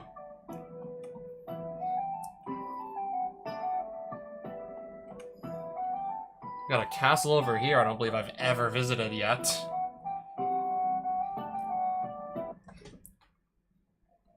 Fort is just simply called. I think I'll just probably come in here another day. Yeah, still definitely gonna stay close by. I can definitely tour that fort at some later date.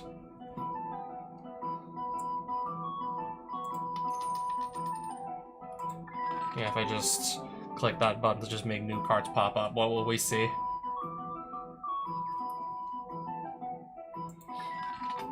If I do that again, what will we see?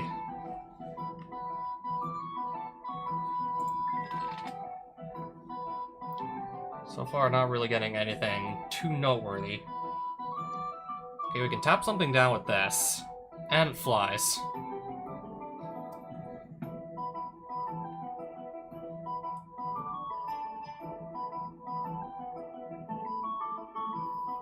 If the game goes on long enough, not too hard to make this come in as a 4-5 with lifelink and flying.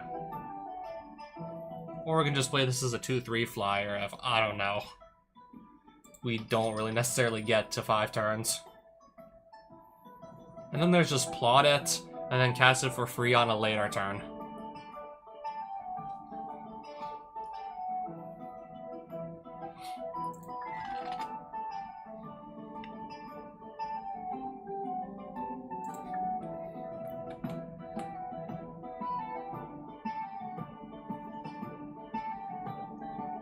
That's a decent burn spell, but right now it's definitely not what I'm looking for.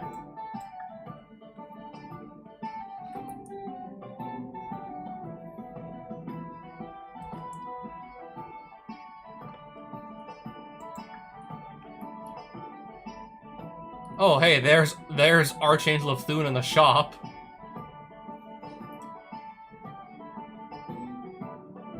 Got a flying first strike for 2 that destroys a non-basic land? It replaces the land, though, but that is interesting, regardless. It does replace the land.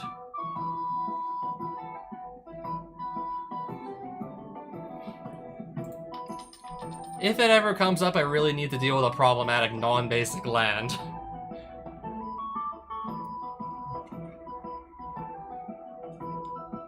If that were to come up. Wait, Archangel of Thune and Spike Feeder.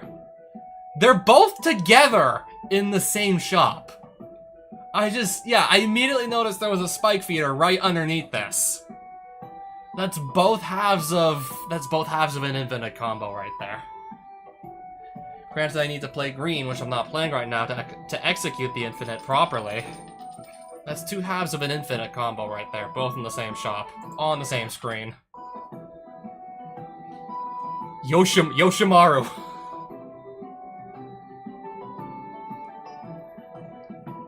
Except we're not playing, like, Commander or anything. Except it's not like I can just cast this turn 1 every single game.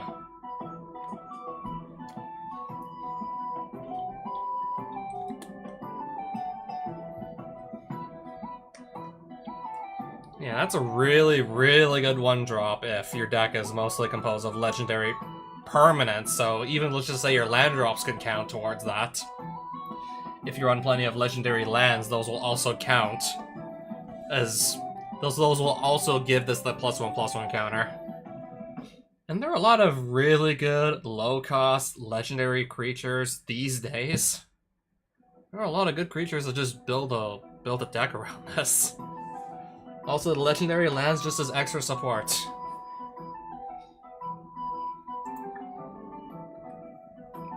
Sadly, we're not playing Commander, though.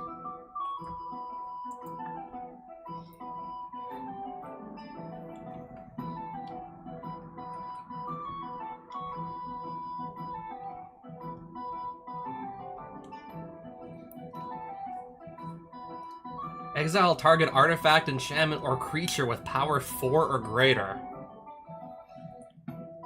There's probably like a lot of things that this can hit against Akroma.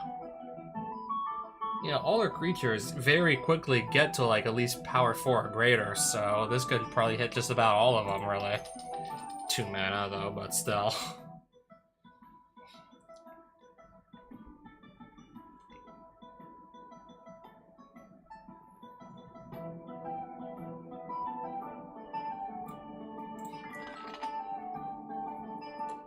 Next Snap for 4, destroy an attacking or blocking creature. For 4 mana. Counter a spell unless this controller pays X, then stride 2. It's dirt cheap, so I might as well buy it. Sleight of Hand.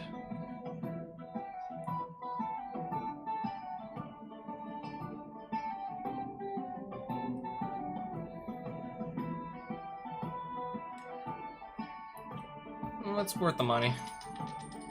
Yeah, we'll buy it. Razorgrass Ambush. There's a land on the back.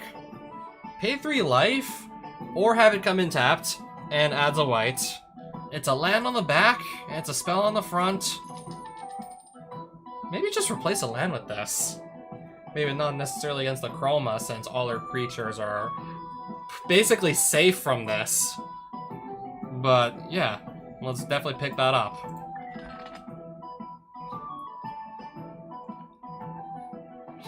Singe deals 1 damage to target creature. That creature becomes black until end of turn.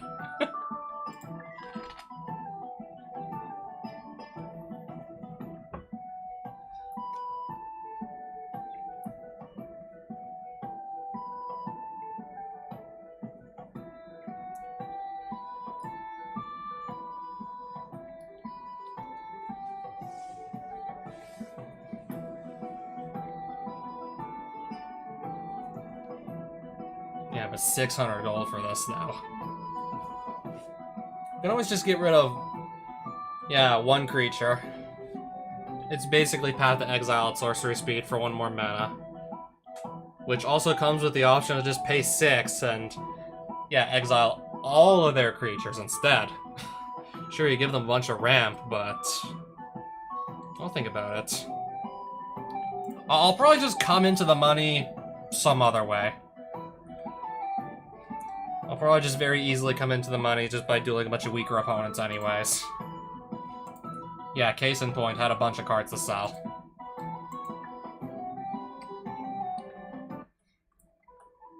Let's check the town just next door. If I haven't already. I don't believe I have, yet. Omniscience. Hive Mind.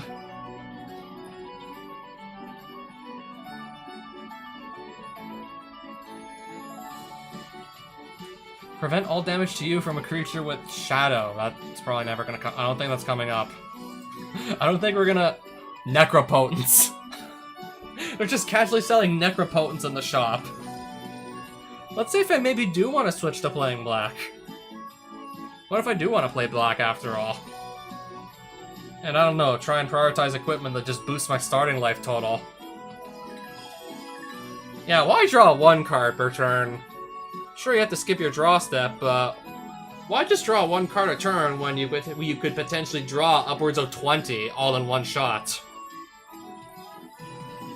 Oh, okay, maybe not in 1 shot, because then you have to go back down to maximum hand size, but just if you're like below 7 cards in hand, you want a 7-card hand for next turn, just pay a bit of life. And then just draw back up to 7 cards. Holy shit, Necropotence. Unfortunately, I'm not running black. If only I was in black.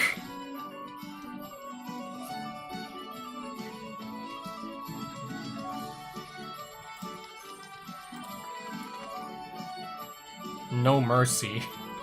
Whenever a creature deals damage to you, destroy it. Again. Oh no, Necropotence was a lot better card.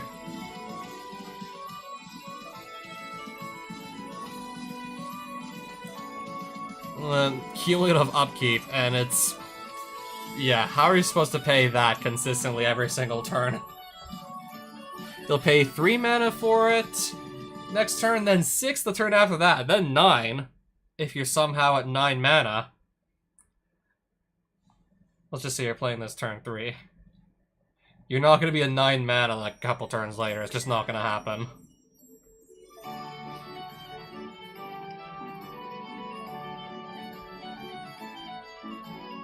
Target creature you control, which cannot have toughness greater than 2, gains flying until end of turn. At end of turn, flip a coin. If opponent wins the flip, sacrifice that creature.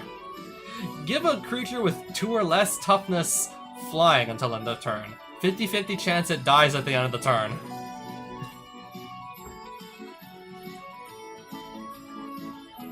I don't think we want to be doing that.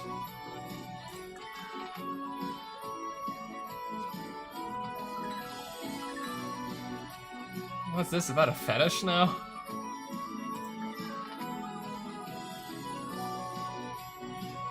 Pay 8 mana, and then wait 2 turns to make the game a draw.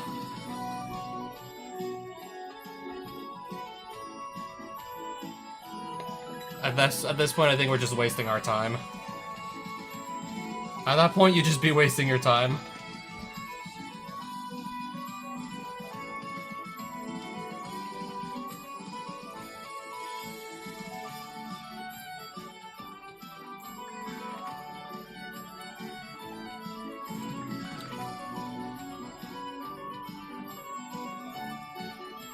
Enchant creature you control.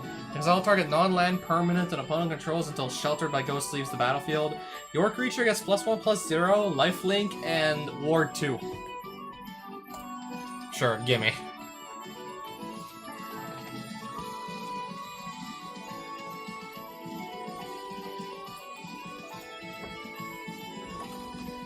What creature type was Screaming Nemesis again? Spirit?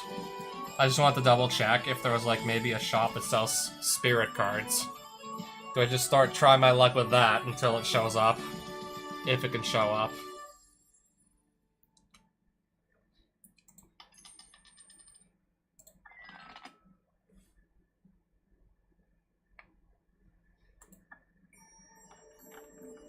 I guess I'll probably just crack open one more pack for now. Bone Splitter. 2 copies of Street Wraith. Interesting. Another copy of Lightning Helix. Earwig Squad? What the hell is that?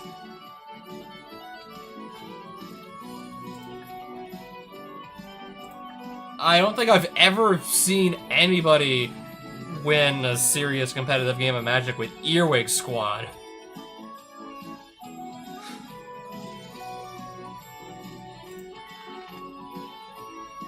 Because I don't think that's ever happened.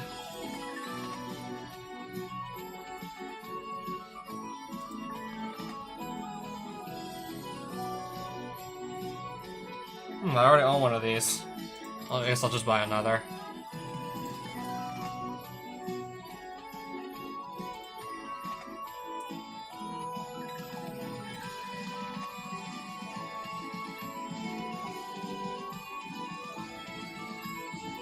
I think I want to go someplace else.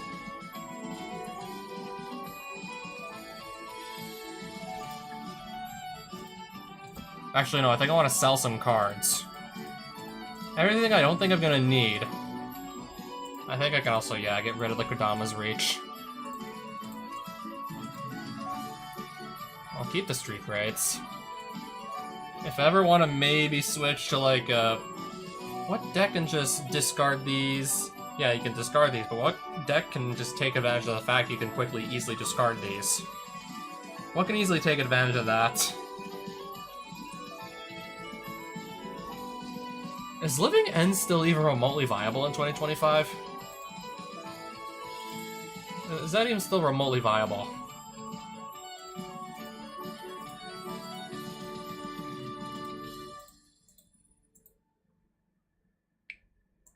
I'll sell these snakes. I think I'll sell these too.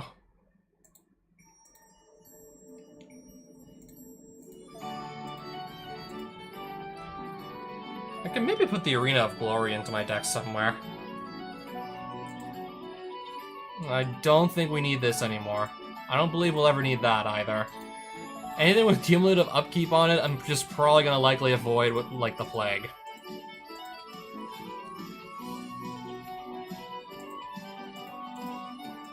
I think I'll actually just sell these.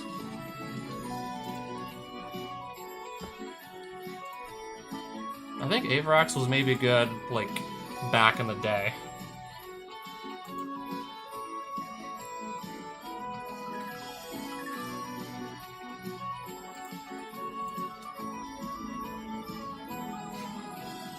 Definitely gonna keep balance.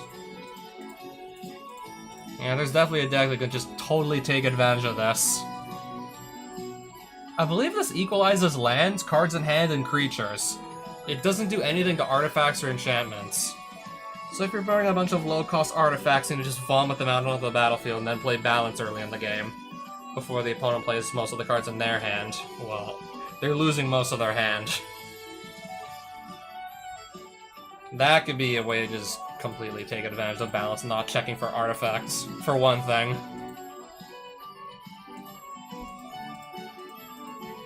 That feels like such bullshit, but yeah. Sounds like something I'd try and do. Oh, we have 3 Blood Crypts and I'm not doing anything with them. We have this and I'm still also not doing anything with it either.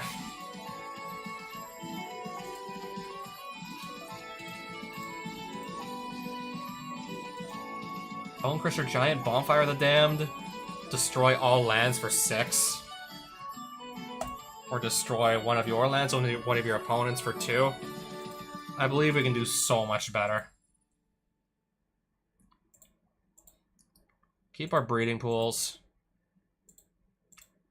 I think these red giant growths I can sell at this point. Yeah, this is just far worse than giant growth in every way, shape, or form.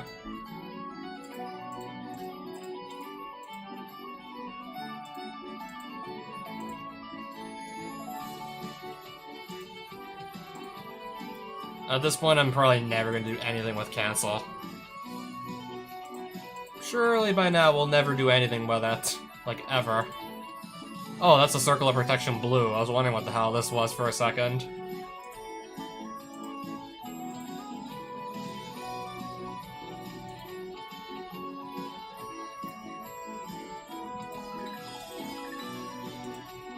Okay, maybe I'll eventually one day want to be able to untap the lands.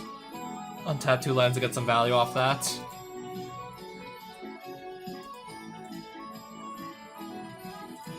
I don't think we're playing Corpse Jack Menace anytime soon. I don't think so. I'm gonna sell that too.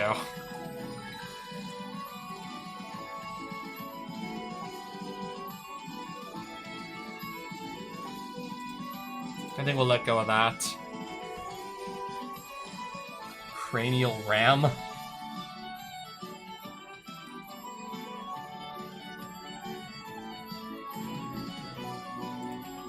I'll sell that. I might still just keep the cranial platings anyways, you never know. Let's keep the old school classic Crusade.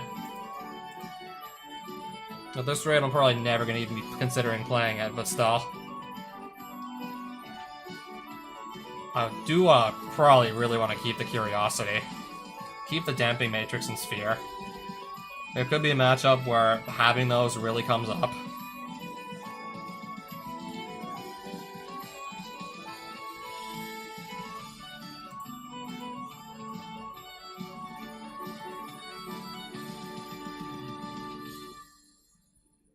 have a deflecting palm. I completely forgot I had it. Apparently we're almost already at like 10,000 gold.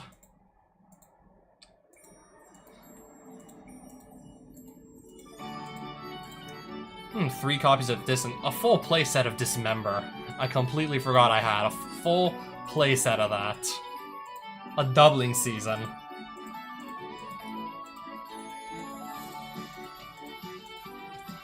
Two Drana, Dread of Night, Dream Halls. I'm not playing a deck that can take advantage of Dream Halls though right now. That's not the kind of deck I'm playing currently that wants to be running it.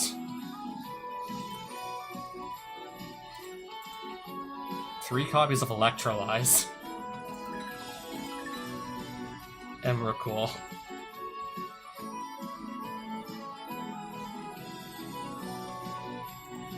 I think I'll just sell the Emery. Hopefully I won't regret it. Enslaved Scout. Yeah, we'll sell that too.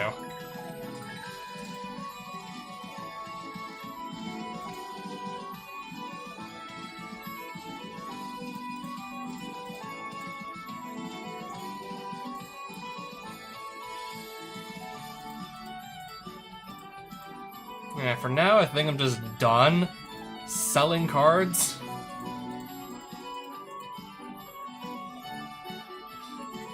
Yeah, we're back up to like, what, 10,000 gold?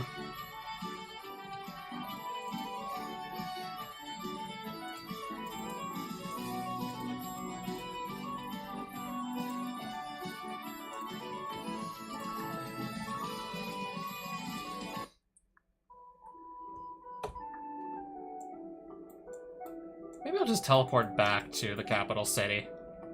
See if I can... I want to go back to the Smith's place and try my luck with the 10,000 gold I recently got. See what may come of it. So... we're gonna do... let's see.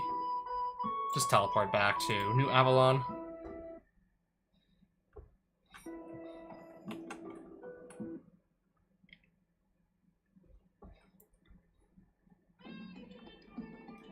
Look for the Smith's place.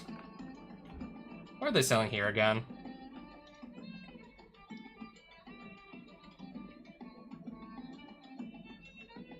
These are all, like, command zone perks, right? These are all things that pop up in your command zone, I believe. Battlefield, Kite Shield. So you start with an artifact on the field, right? Battlefield 9-ringed bow you start with. Battlefield Entrancing Lyre. Life Amulet. Am I even wearing anything on my neck yet? If not, I guess I might as well just, I don't know, purchase it and wear it. Alright, there goes half my gold before I even get to the Smith's place. Still nothing to do here for now, apparently. So yeah, bye.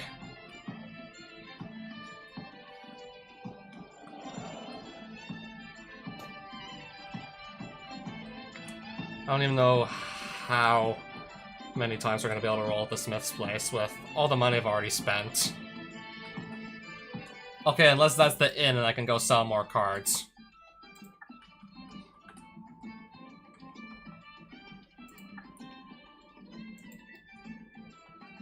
I think it would help to actually put the set that Screaming Nemesis comes out of. 42 possible cards. If we do that, then it's 4, and then I can't even afford to press the button in the first place. If I press that...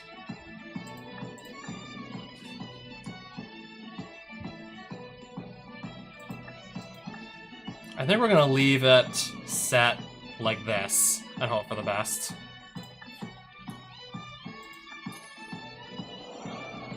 I'll maybe try a handful of times at this point.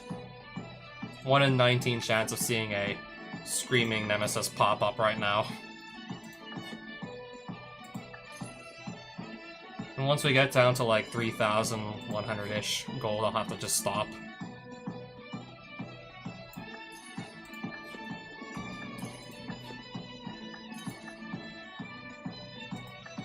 Or we either have to stop or sell some more cards.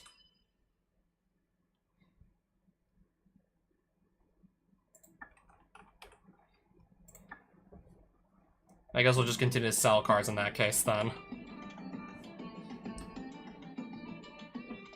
Back to already having to sell cards, it looks like.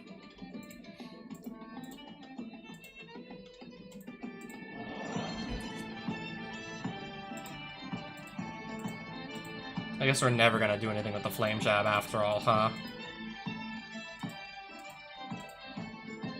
I think I'll sell that too. I'm pretty frequently just running out of cards anyways, let's be real.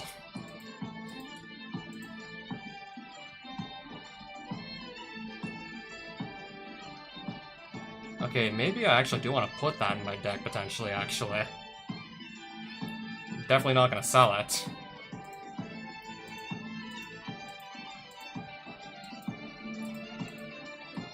If I want to play green, I'll keep the Finhorn Elves, sure. Let's leave that around.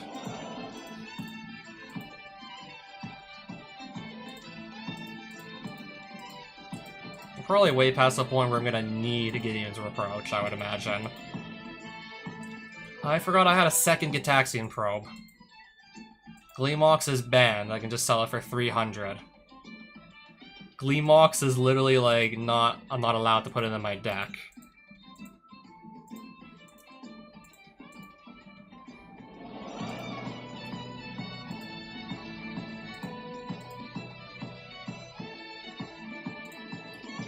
I am never gonna try and make Sappers actually work.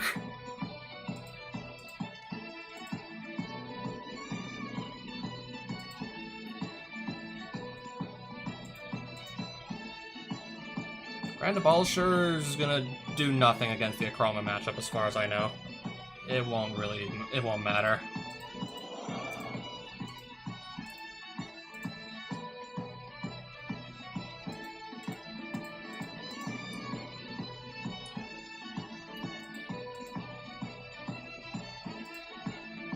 Put all creatures on the bottom of their owners' libraries.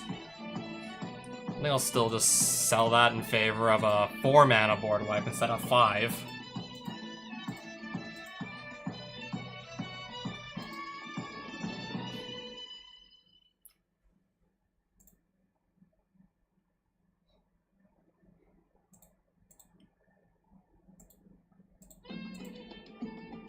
I also completely forgot I had this, too. Oh, I have a Humility. That'd be interesting.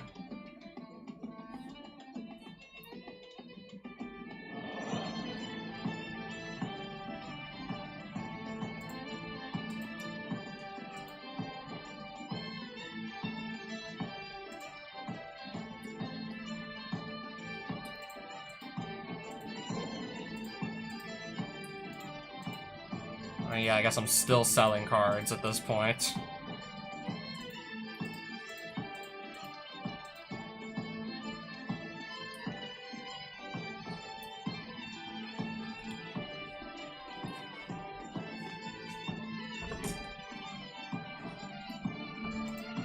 We're gonna keep this if we want to do anything unfair.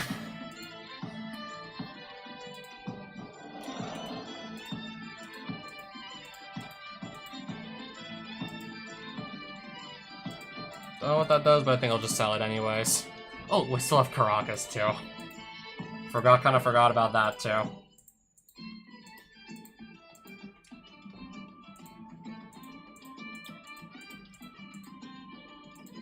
I'll sell that too.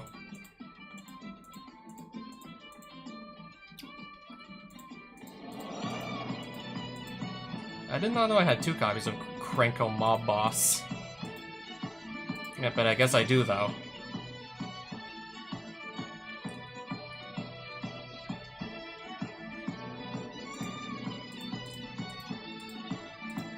Black creatures cannot attack or block. I still find that fascinating. A card like this exists. Yeah, just side this in against the mono black decks.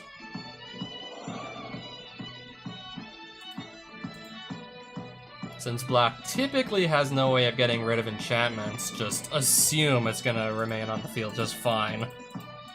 assuming it's not gonna go anywhere.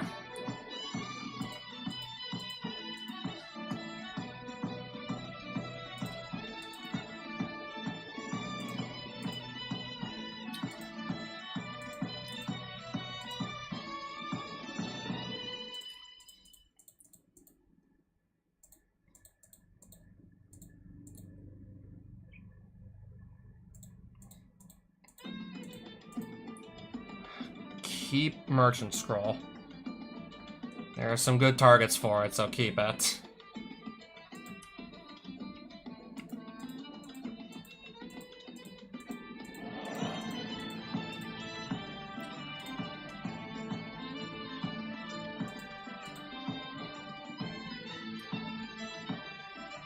Forgot I had this too, also just lying about as well.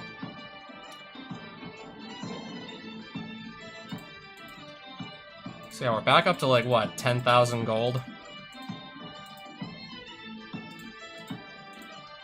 Keep the Mox Opal.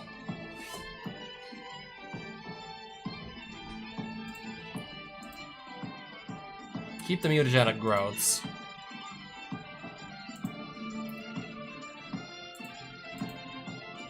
I think we're gonna sell that still.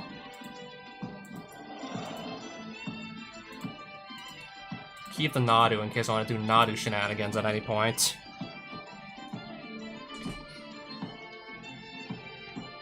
There's no way you could ever convince me to sell Necropotence.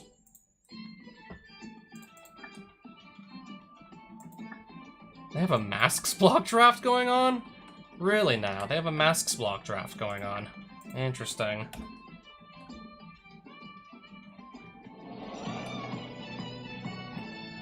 I'm just trying to figure out where Duskmorn was again.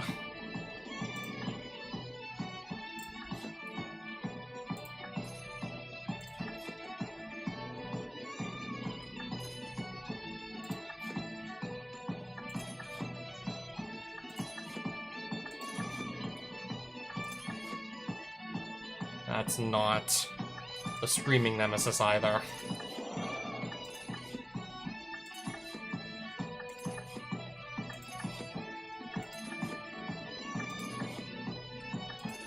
There's only 19 cards this could be. I've probably at least rolled this 19 times by now. That's gonna eat up 3,000 gold. I think I might need that.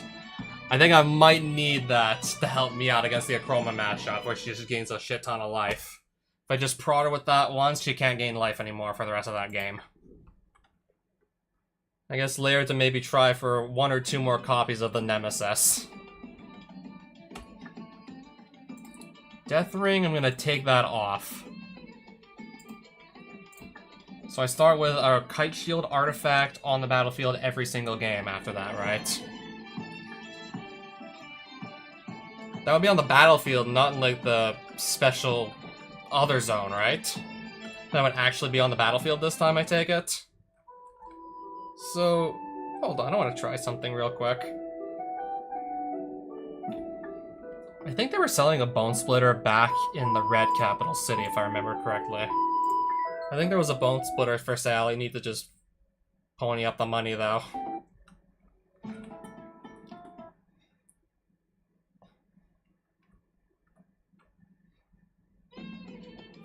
And find the inn so I can actually do the selling of the cards. So I can actually sell some cards to... Because I think... it may have cost like 5,000 gold or something to buy it.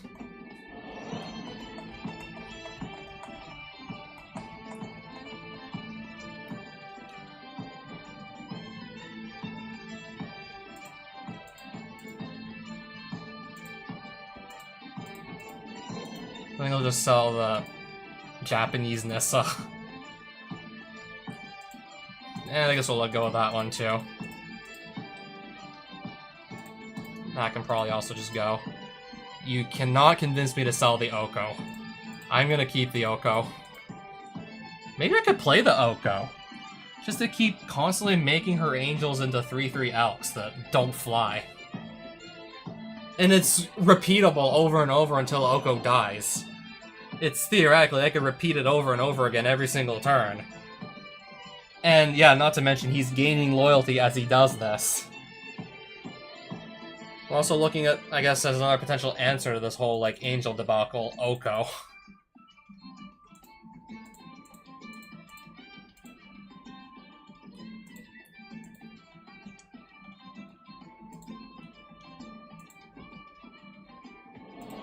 I have better pieces of removal than Oust, so I believe that can go.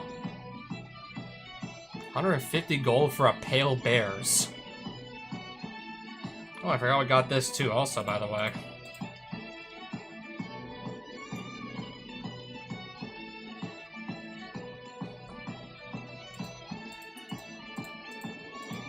Oh, and a Phantasmal Image, if we want to do anything crazy with that.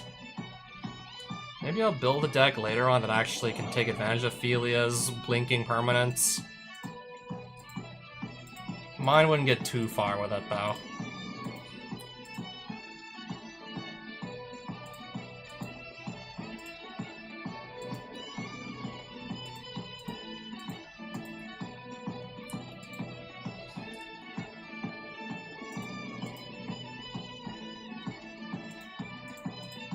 I think they're prohibits. I'm probably, at this rate, never gonna ever play them. I think I just have better counter magic options available anyways. I think Mana Leak just does its job infinitely better.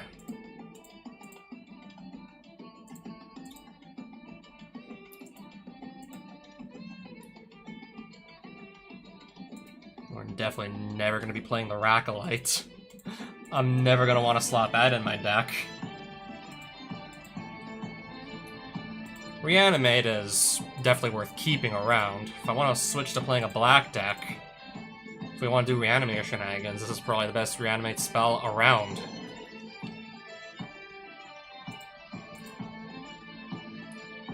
Oh, and we got Recurring Nightmare. It's also just still lying around doing nothing. Unless, I don't know, actually go make a black deck that tries to do Reanimating shenanigans. Unless I actually go and make said deck.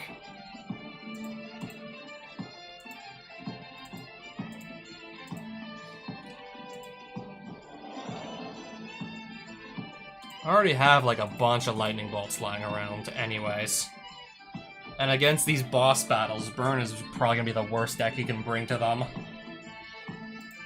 Yeah, good luck trying to literally just burn your opponent to death if they have 60 life. It's probably not gonna work. Like, it's probably not even gonna come close to working out for you.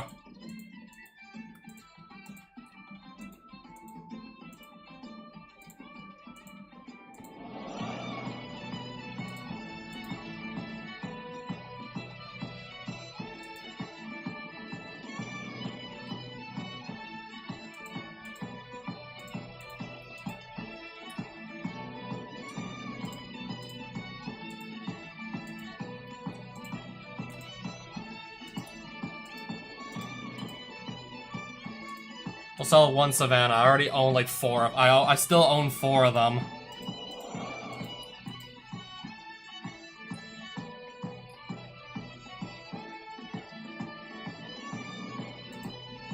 I think we'll just sell that. The flashback cost is still too high, if you ask me. 3 Senu Keen-Eye Protectors just sitting there doing nothing.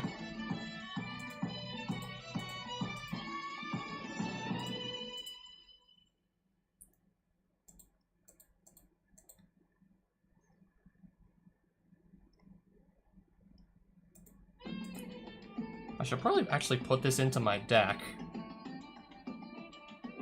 Usually not that uncommon for me to like at least have a single creature to slap this on.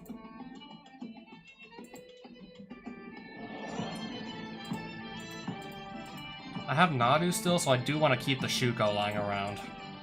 I think that would be smart to keep that lying about.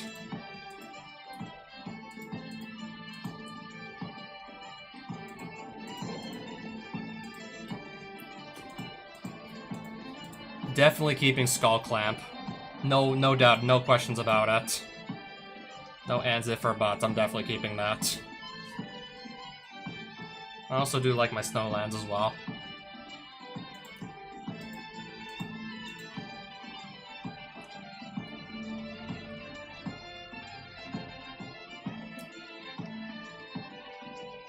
Sacrifice 2 lands to draw 3 cards, then discard a card? What? No. I already have Mystical Tutor, it's just more efficient at searching up instants and sorceries anyways. I'll still keep the card lying around regardless.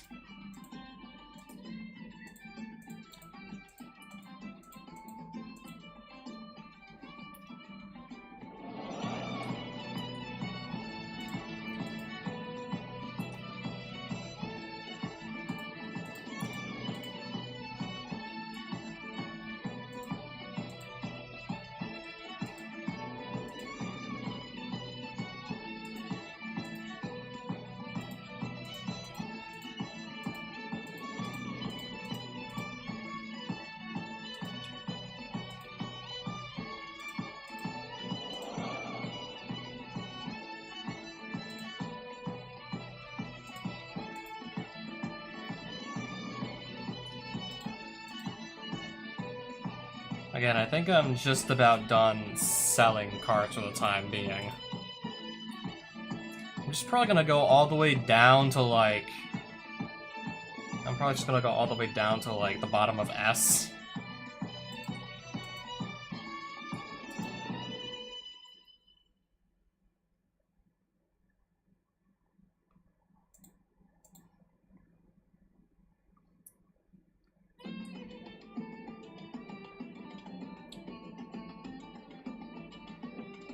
I think I'll stop selling here for now.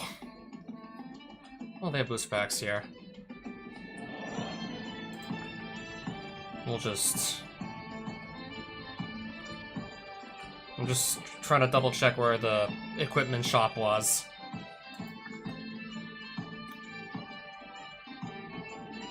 Axe T. Slot left, battlefield, 1 bone splitter.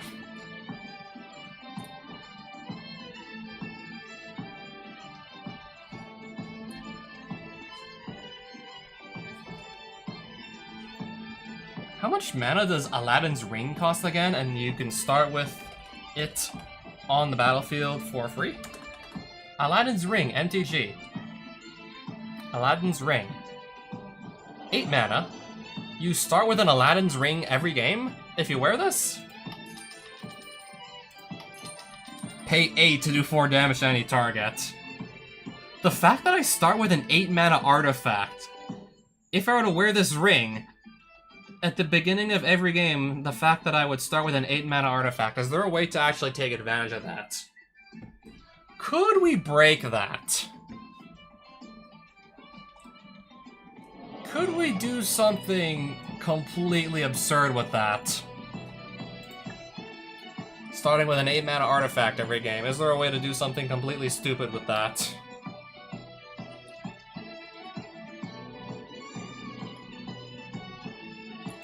Probably, if I look hard enough on Scryfall, I'd probably find something.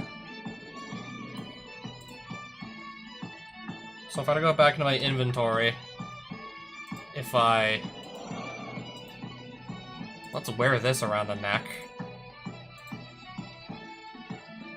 If I unequip that to go to hold the axe, I believe this would cause me to start every game with 2 artifacts on the battlefield now, instead of just in a command zone or something.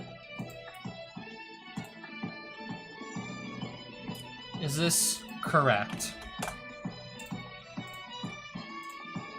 I already tried this earlier, and I had no luck with the other 2 accessories I had on. I guess they counted as just not being...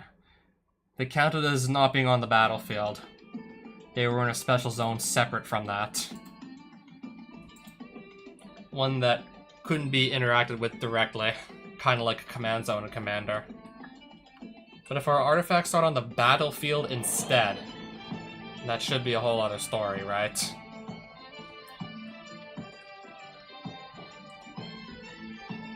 I guess while I'm here and I still have money to blow,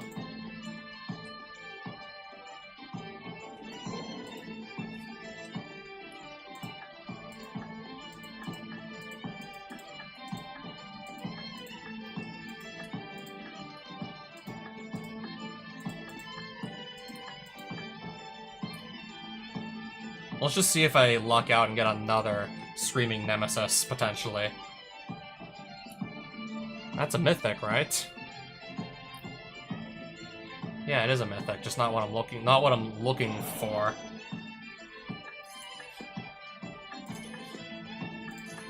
I'm not gonna go too fast because I don't want to accidentally just throw back a Screaming Nemesis, since that's what I'm looking for. It looks like I'm already out of tries. I don't want to just chuck that back by mistake. So I need to find somebody to duel, and ideally get the Mox Opal in my starting hand to see if what I think is gonna happen is gonna happen. Did I finally break Mox Opal? Well, I'll have to beat up this guy. Just to get some treasure. Bone Splitter, Kite Shield, both on the battlefield. Yeah, but I need to find Mox Opal just to see. Also, starting with 25 life, not bad. But yeah, if I take off the Teferi's Staff to put the Bone Splitter into my left hand, then yeah, I no longer have, of course, the staff going. And the shield is really not that exciting. The shield would kind of just be there to boost up my artifact count for Metalcraft, if that's what I want to do. So yeah, not very exciting.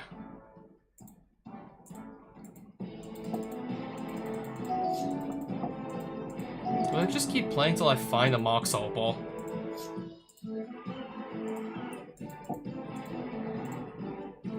Just to see if, yeah, we basically get the Metalcraft guaranteed with, yeah, start every game with these two artifacts on your battlefield. Yeah, if I were to block, this just becomes a 3-3.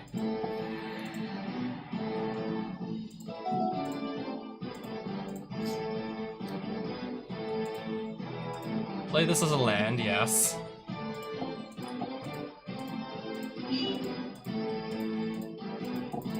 Knock him to 7. Creatures can't block. Bedlam.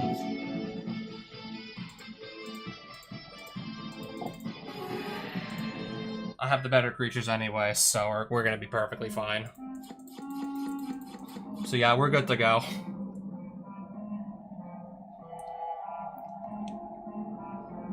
I'll still sell all of these. Against the boss battles, the red burn spells will only get me so far.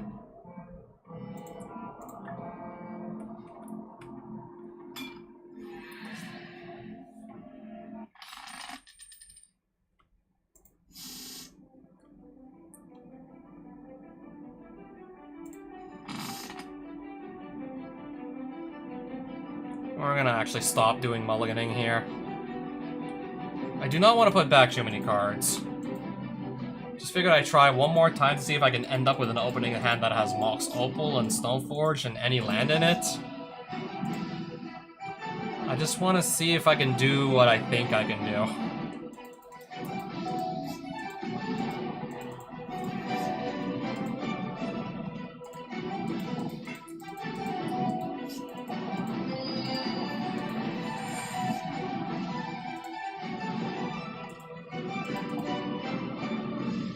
Well, we can equip this easily. Well, Lightning Bolt. So never mind then.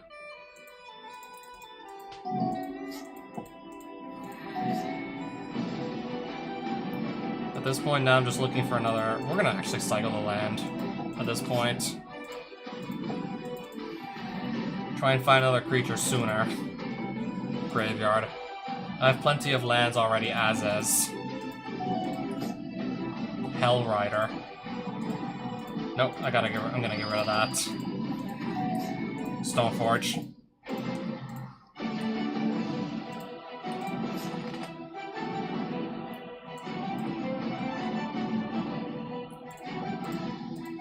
Might as well just put the Kite Shield on it anyways with the spare mana. Just to protect it from a burn spell.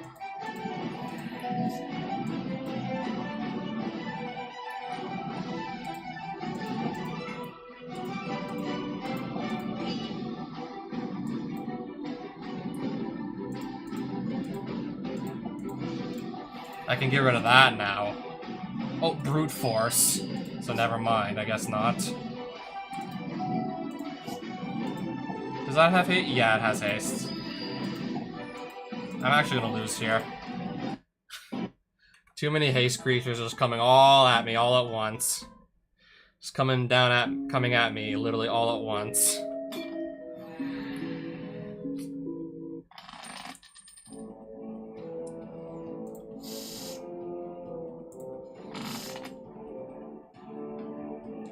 I wish I could pair that Mox Opal with, I don't know, a Stoneforge Mystic.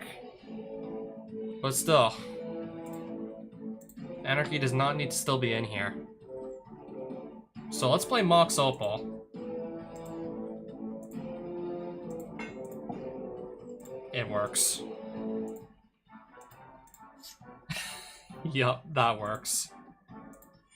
As I thought it would.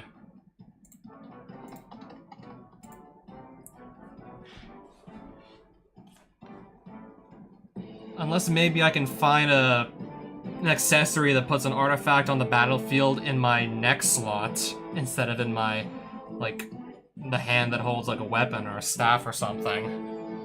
If there's like an accessory that just puts an artifact in your next slot on the battlefield. We got one for the shield slot.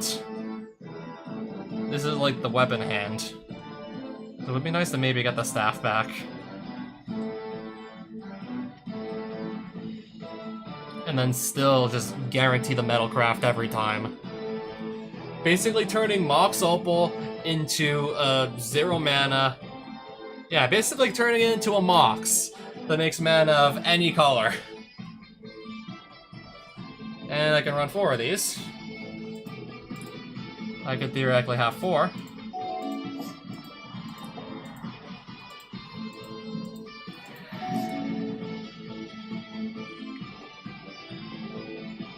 I'm gonna need to come across a creature like quickly now. Yeah, because this guy's deck is super fast, aggressive aggro. Oh hey, I got another land in my hand, sure.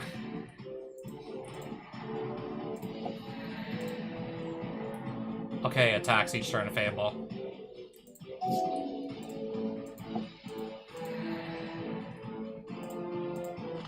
Get a Tundra, I suppose. And then pass and hopefully make it to turn 4 or something.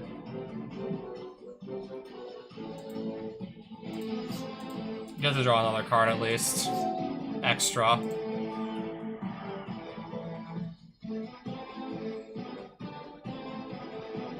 But yeah, I cannot keep up like this for any longer.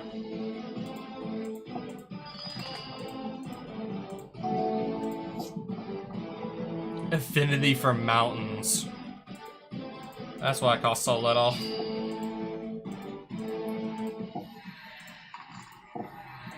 Another one. How many freaking, like, how many creatures are you gonna play?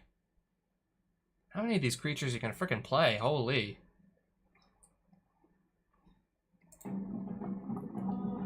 I'm at 3 life. I don't think I can prevent all this shit. We'll exile one of the... it'll do 1 more damage to me. Sure. It's probably gonna take a bolt to the face, isn't it?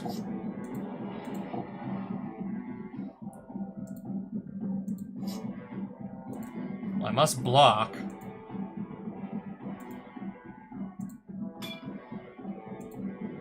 I think I fucked up. Yeah, I fucked it up. I mean, I think it'll be fine if I see Stoneforge Mystic. Problem is, I'm not seeing Stoneforge Mystic.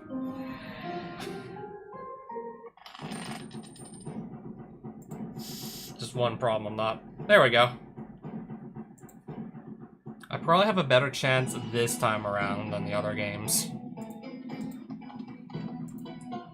I do not need to keep Anarchy here.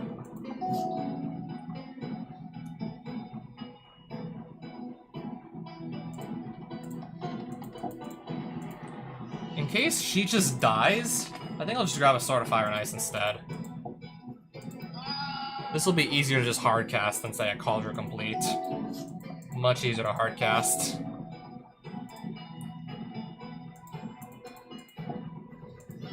Lightning bolt to the face. I see.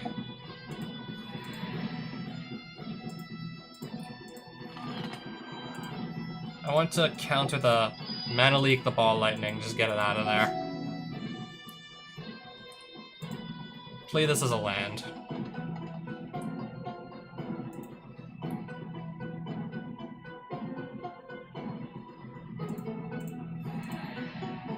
Flame Slash, Fervent Strike. Mountain and another Flame Slash. Yeah, in other words, a ton of low-cost removal. Blistering Fire Cat, which is going to hit me for 7, I believe. Trample, so I don't even see any point in blocking this. Brainstorm. Aha. Just what I was looking for.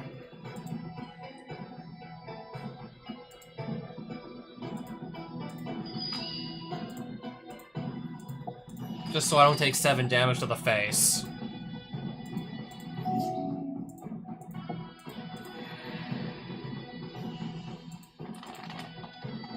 I'll keep that around.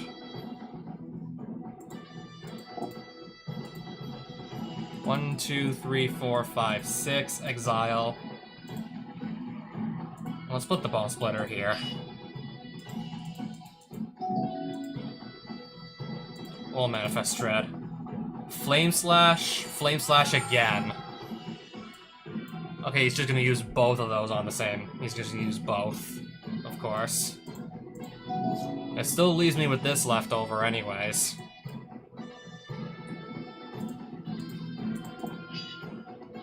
So that can swing for 4, easily. Keep some mana up if I need to counter something.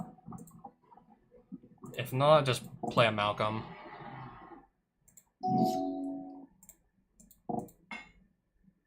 Put this on Malcolm.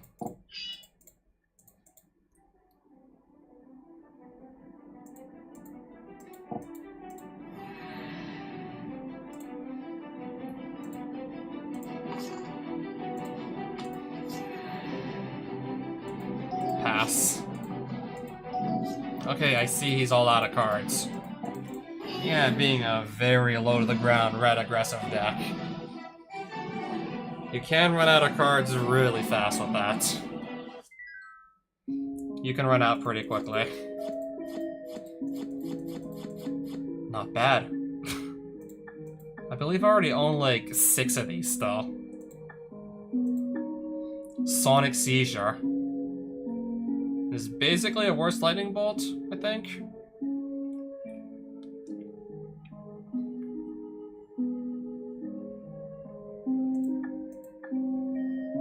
I don't know, the only saving grace is the fact that Teresa Nielsen did the art for this card. Literally the only saving grace.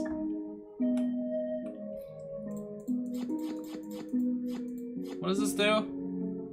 Taps for 1 of 2 colors if you don't want to make colorless, and then doesn't untap during your next untap step.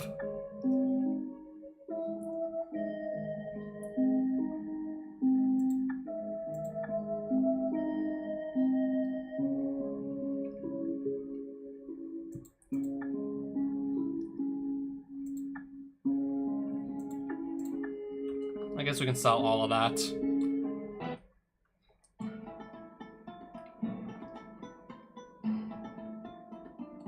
Was this a dungeon I, by any chance, have already set foot in? Looks like I've taken all the treasure chests out of that lava forge, so I would believe so. $17, yeah, just give us the 1775 gold. Take whatever for now.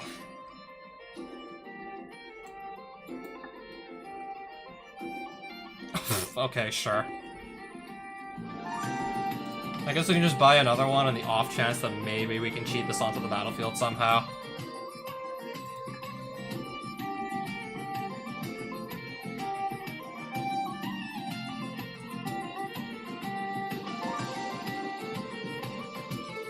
The Dark Booster. I'll pass on that.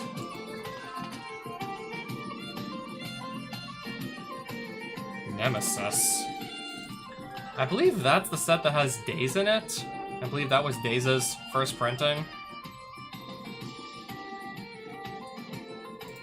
I'll take another. I'll take a Magic 2011 while we're at it. Not much to lose.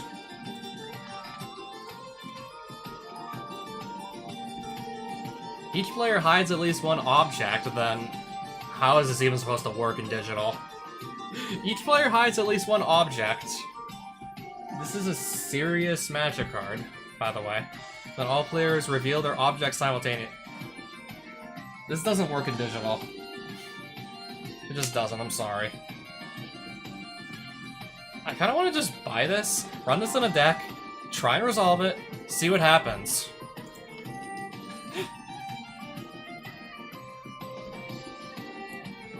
Each player loses life equal to the number of objects he or she revealed. The player who revealed the fewest objects then loses half their life rounded up.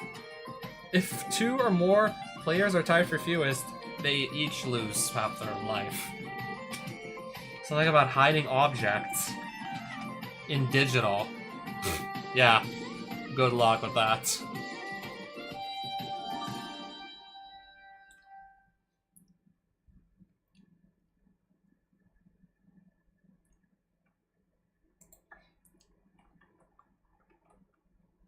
Yeah, I don't understand how that would even work.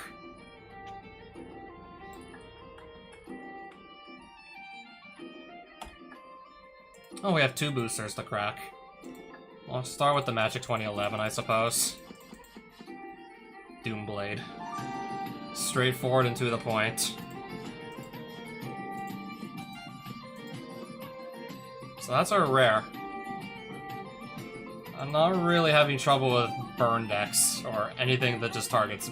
Well, anything else that would target me, but... burn decks would probably be the most likely to do so anyways. I'm not having trouble with them.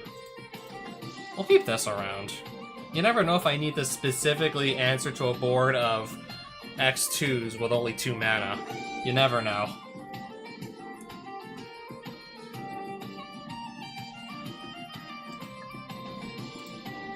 I'll see what I get in my Nemesis pack.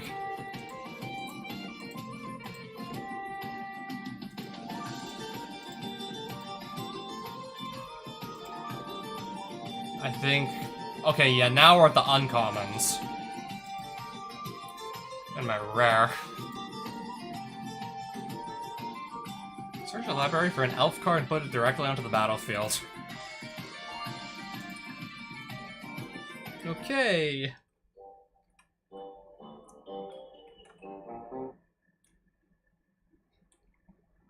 Chaos Hall. Have I already been here by any chance, or no?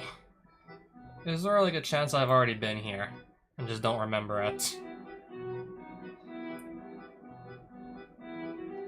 Foundations booster.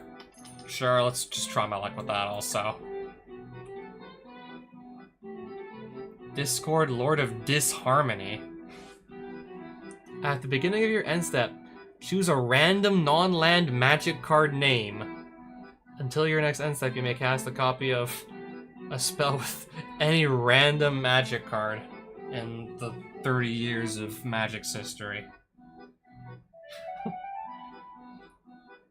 If you cast a spell this way, copy this ability if Discord is on the battlefield. Copy what? The ability to just cast another non-land random magic card? What the hell are we reading? What am I even reading?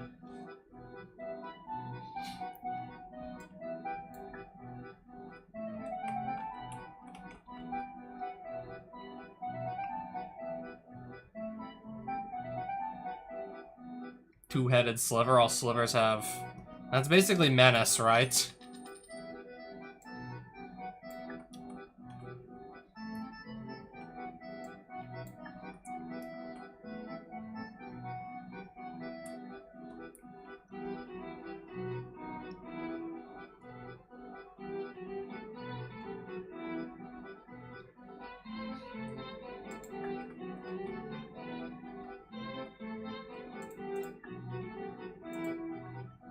Alright, we're back to having little to no gold to our name, but if I just go out in the world, do some more exploring, that should all change.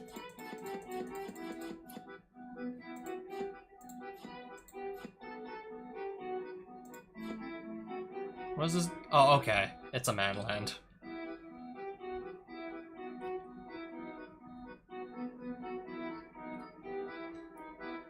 That's an uncommon now, apparently. A simple essence scatter is now uncommon.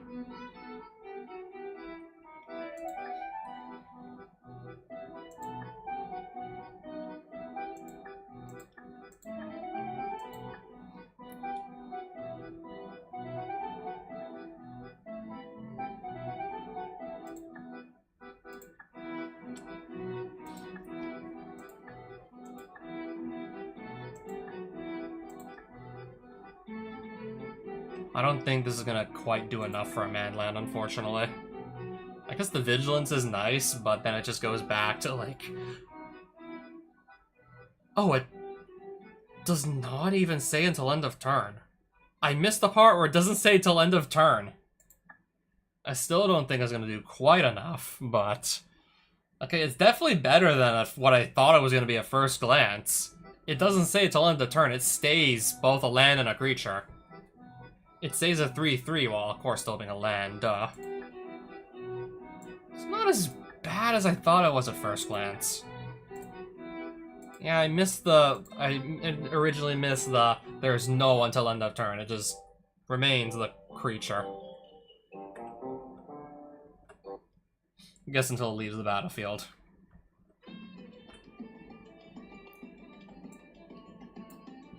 I see someone, I mean, I'm the only person that can actually buy stuff, so that tells me that I've already been here earlier.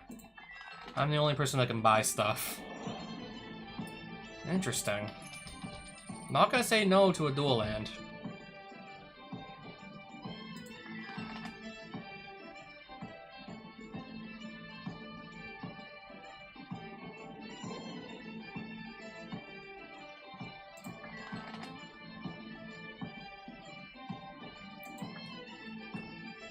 I think we'll just give it a rest at this point, call it a night.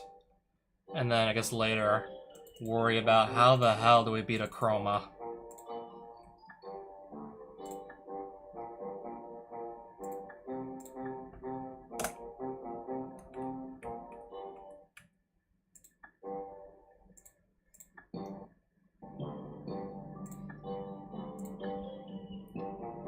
Yeah, this looks about right. As with respect to where we saved, this looks about right.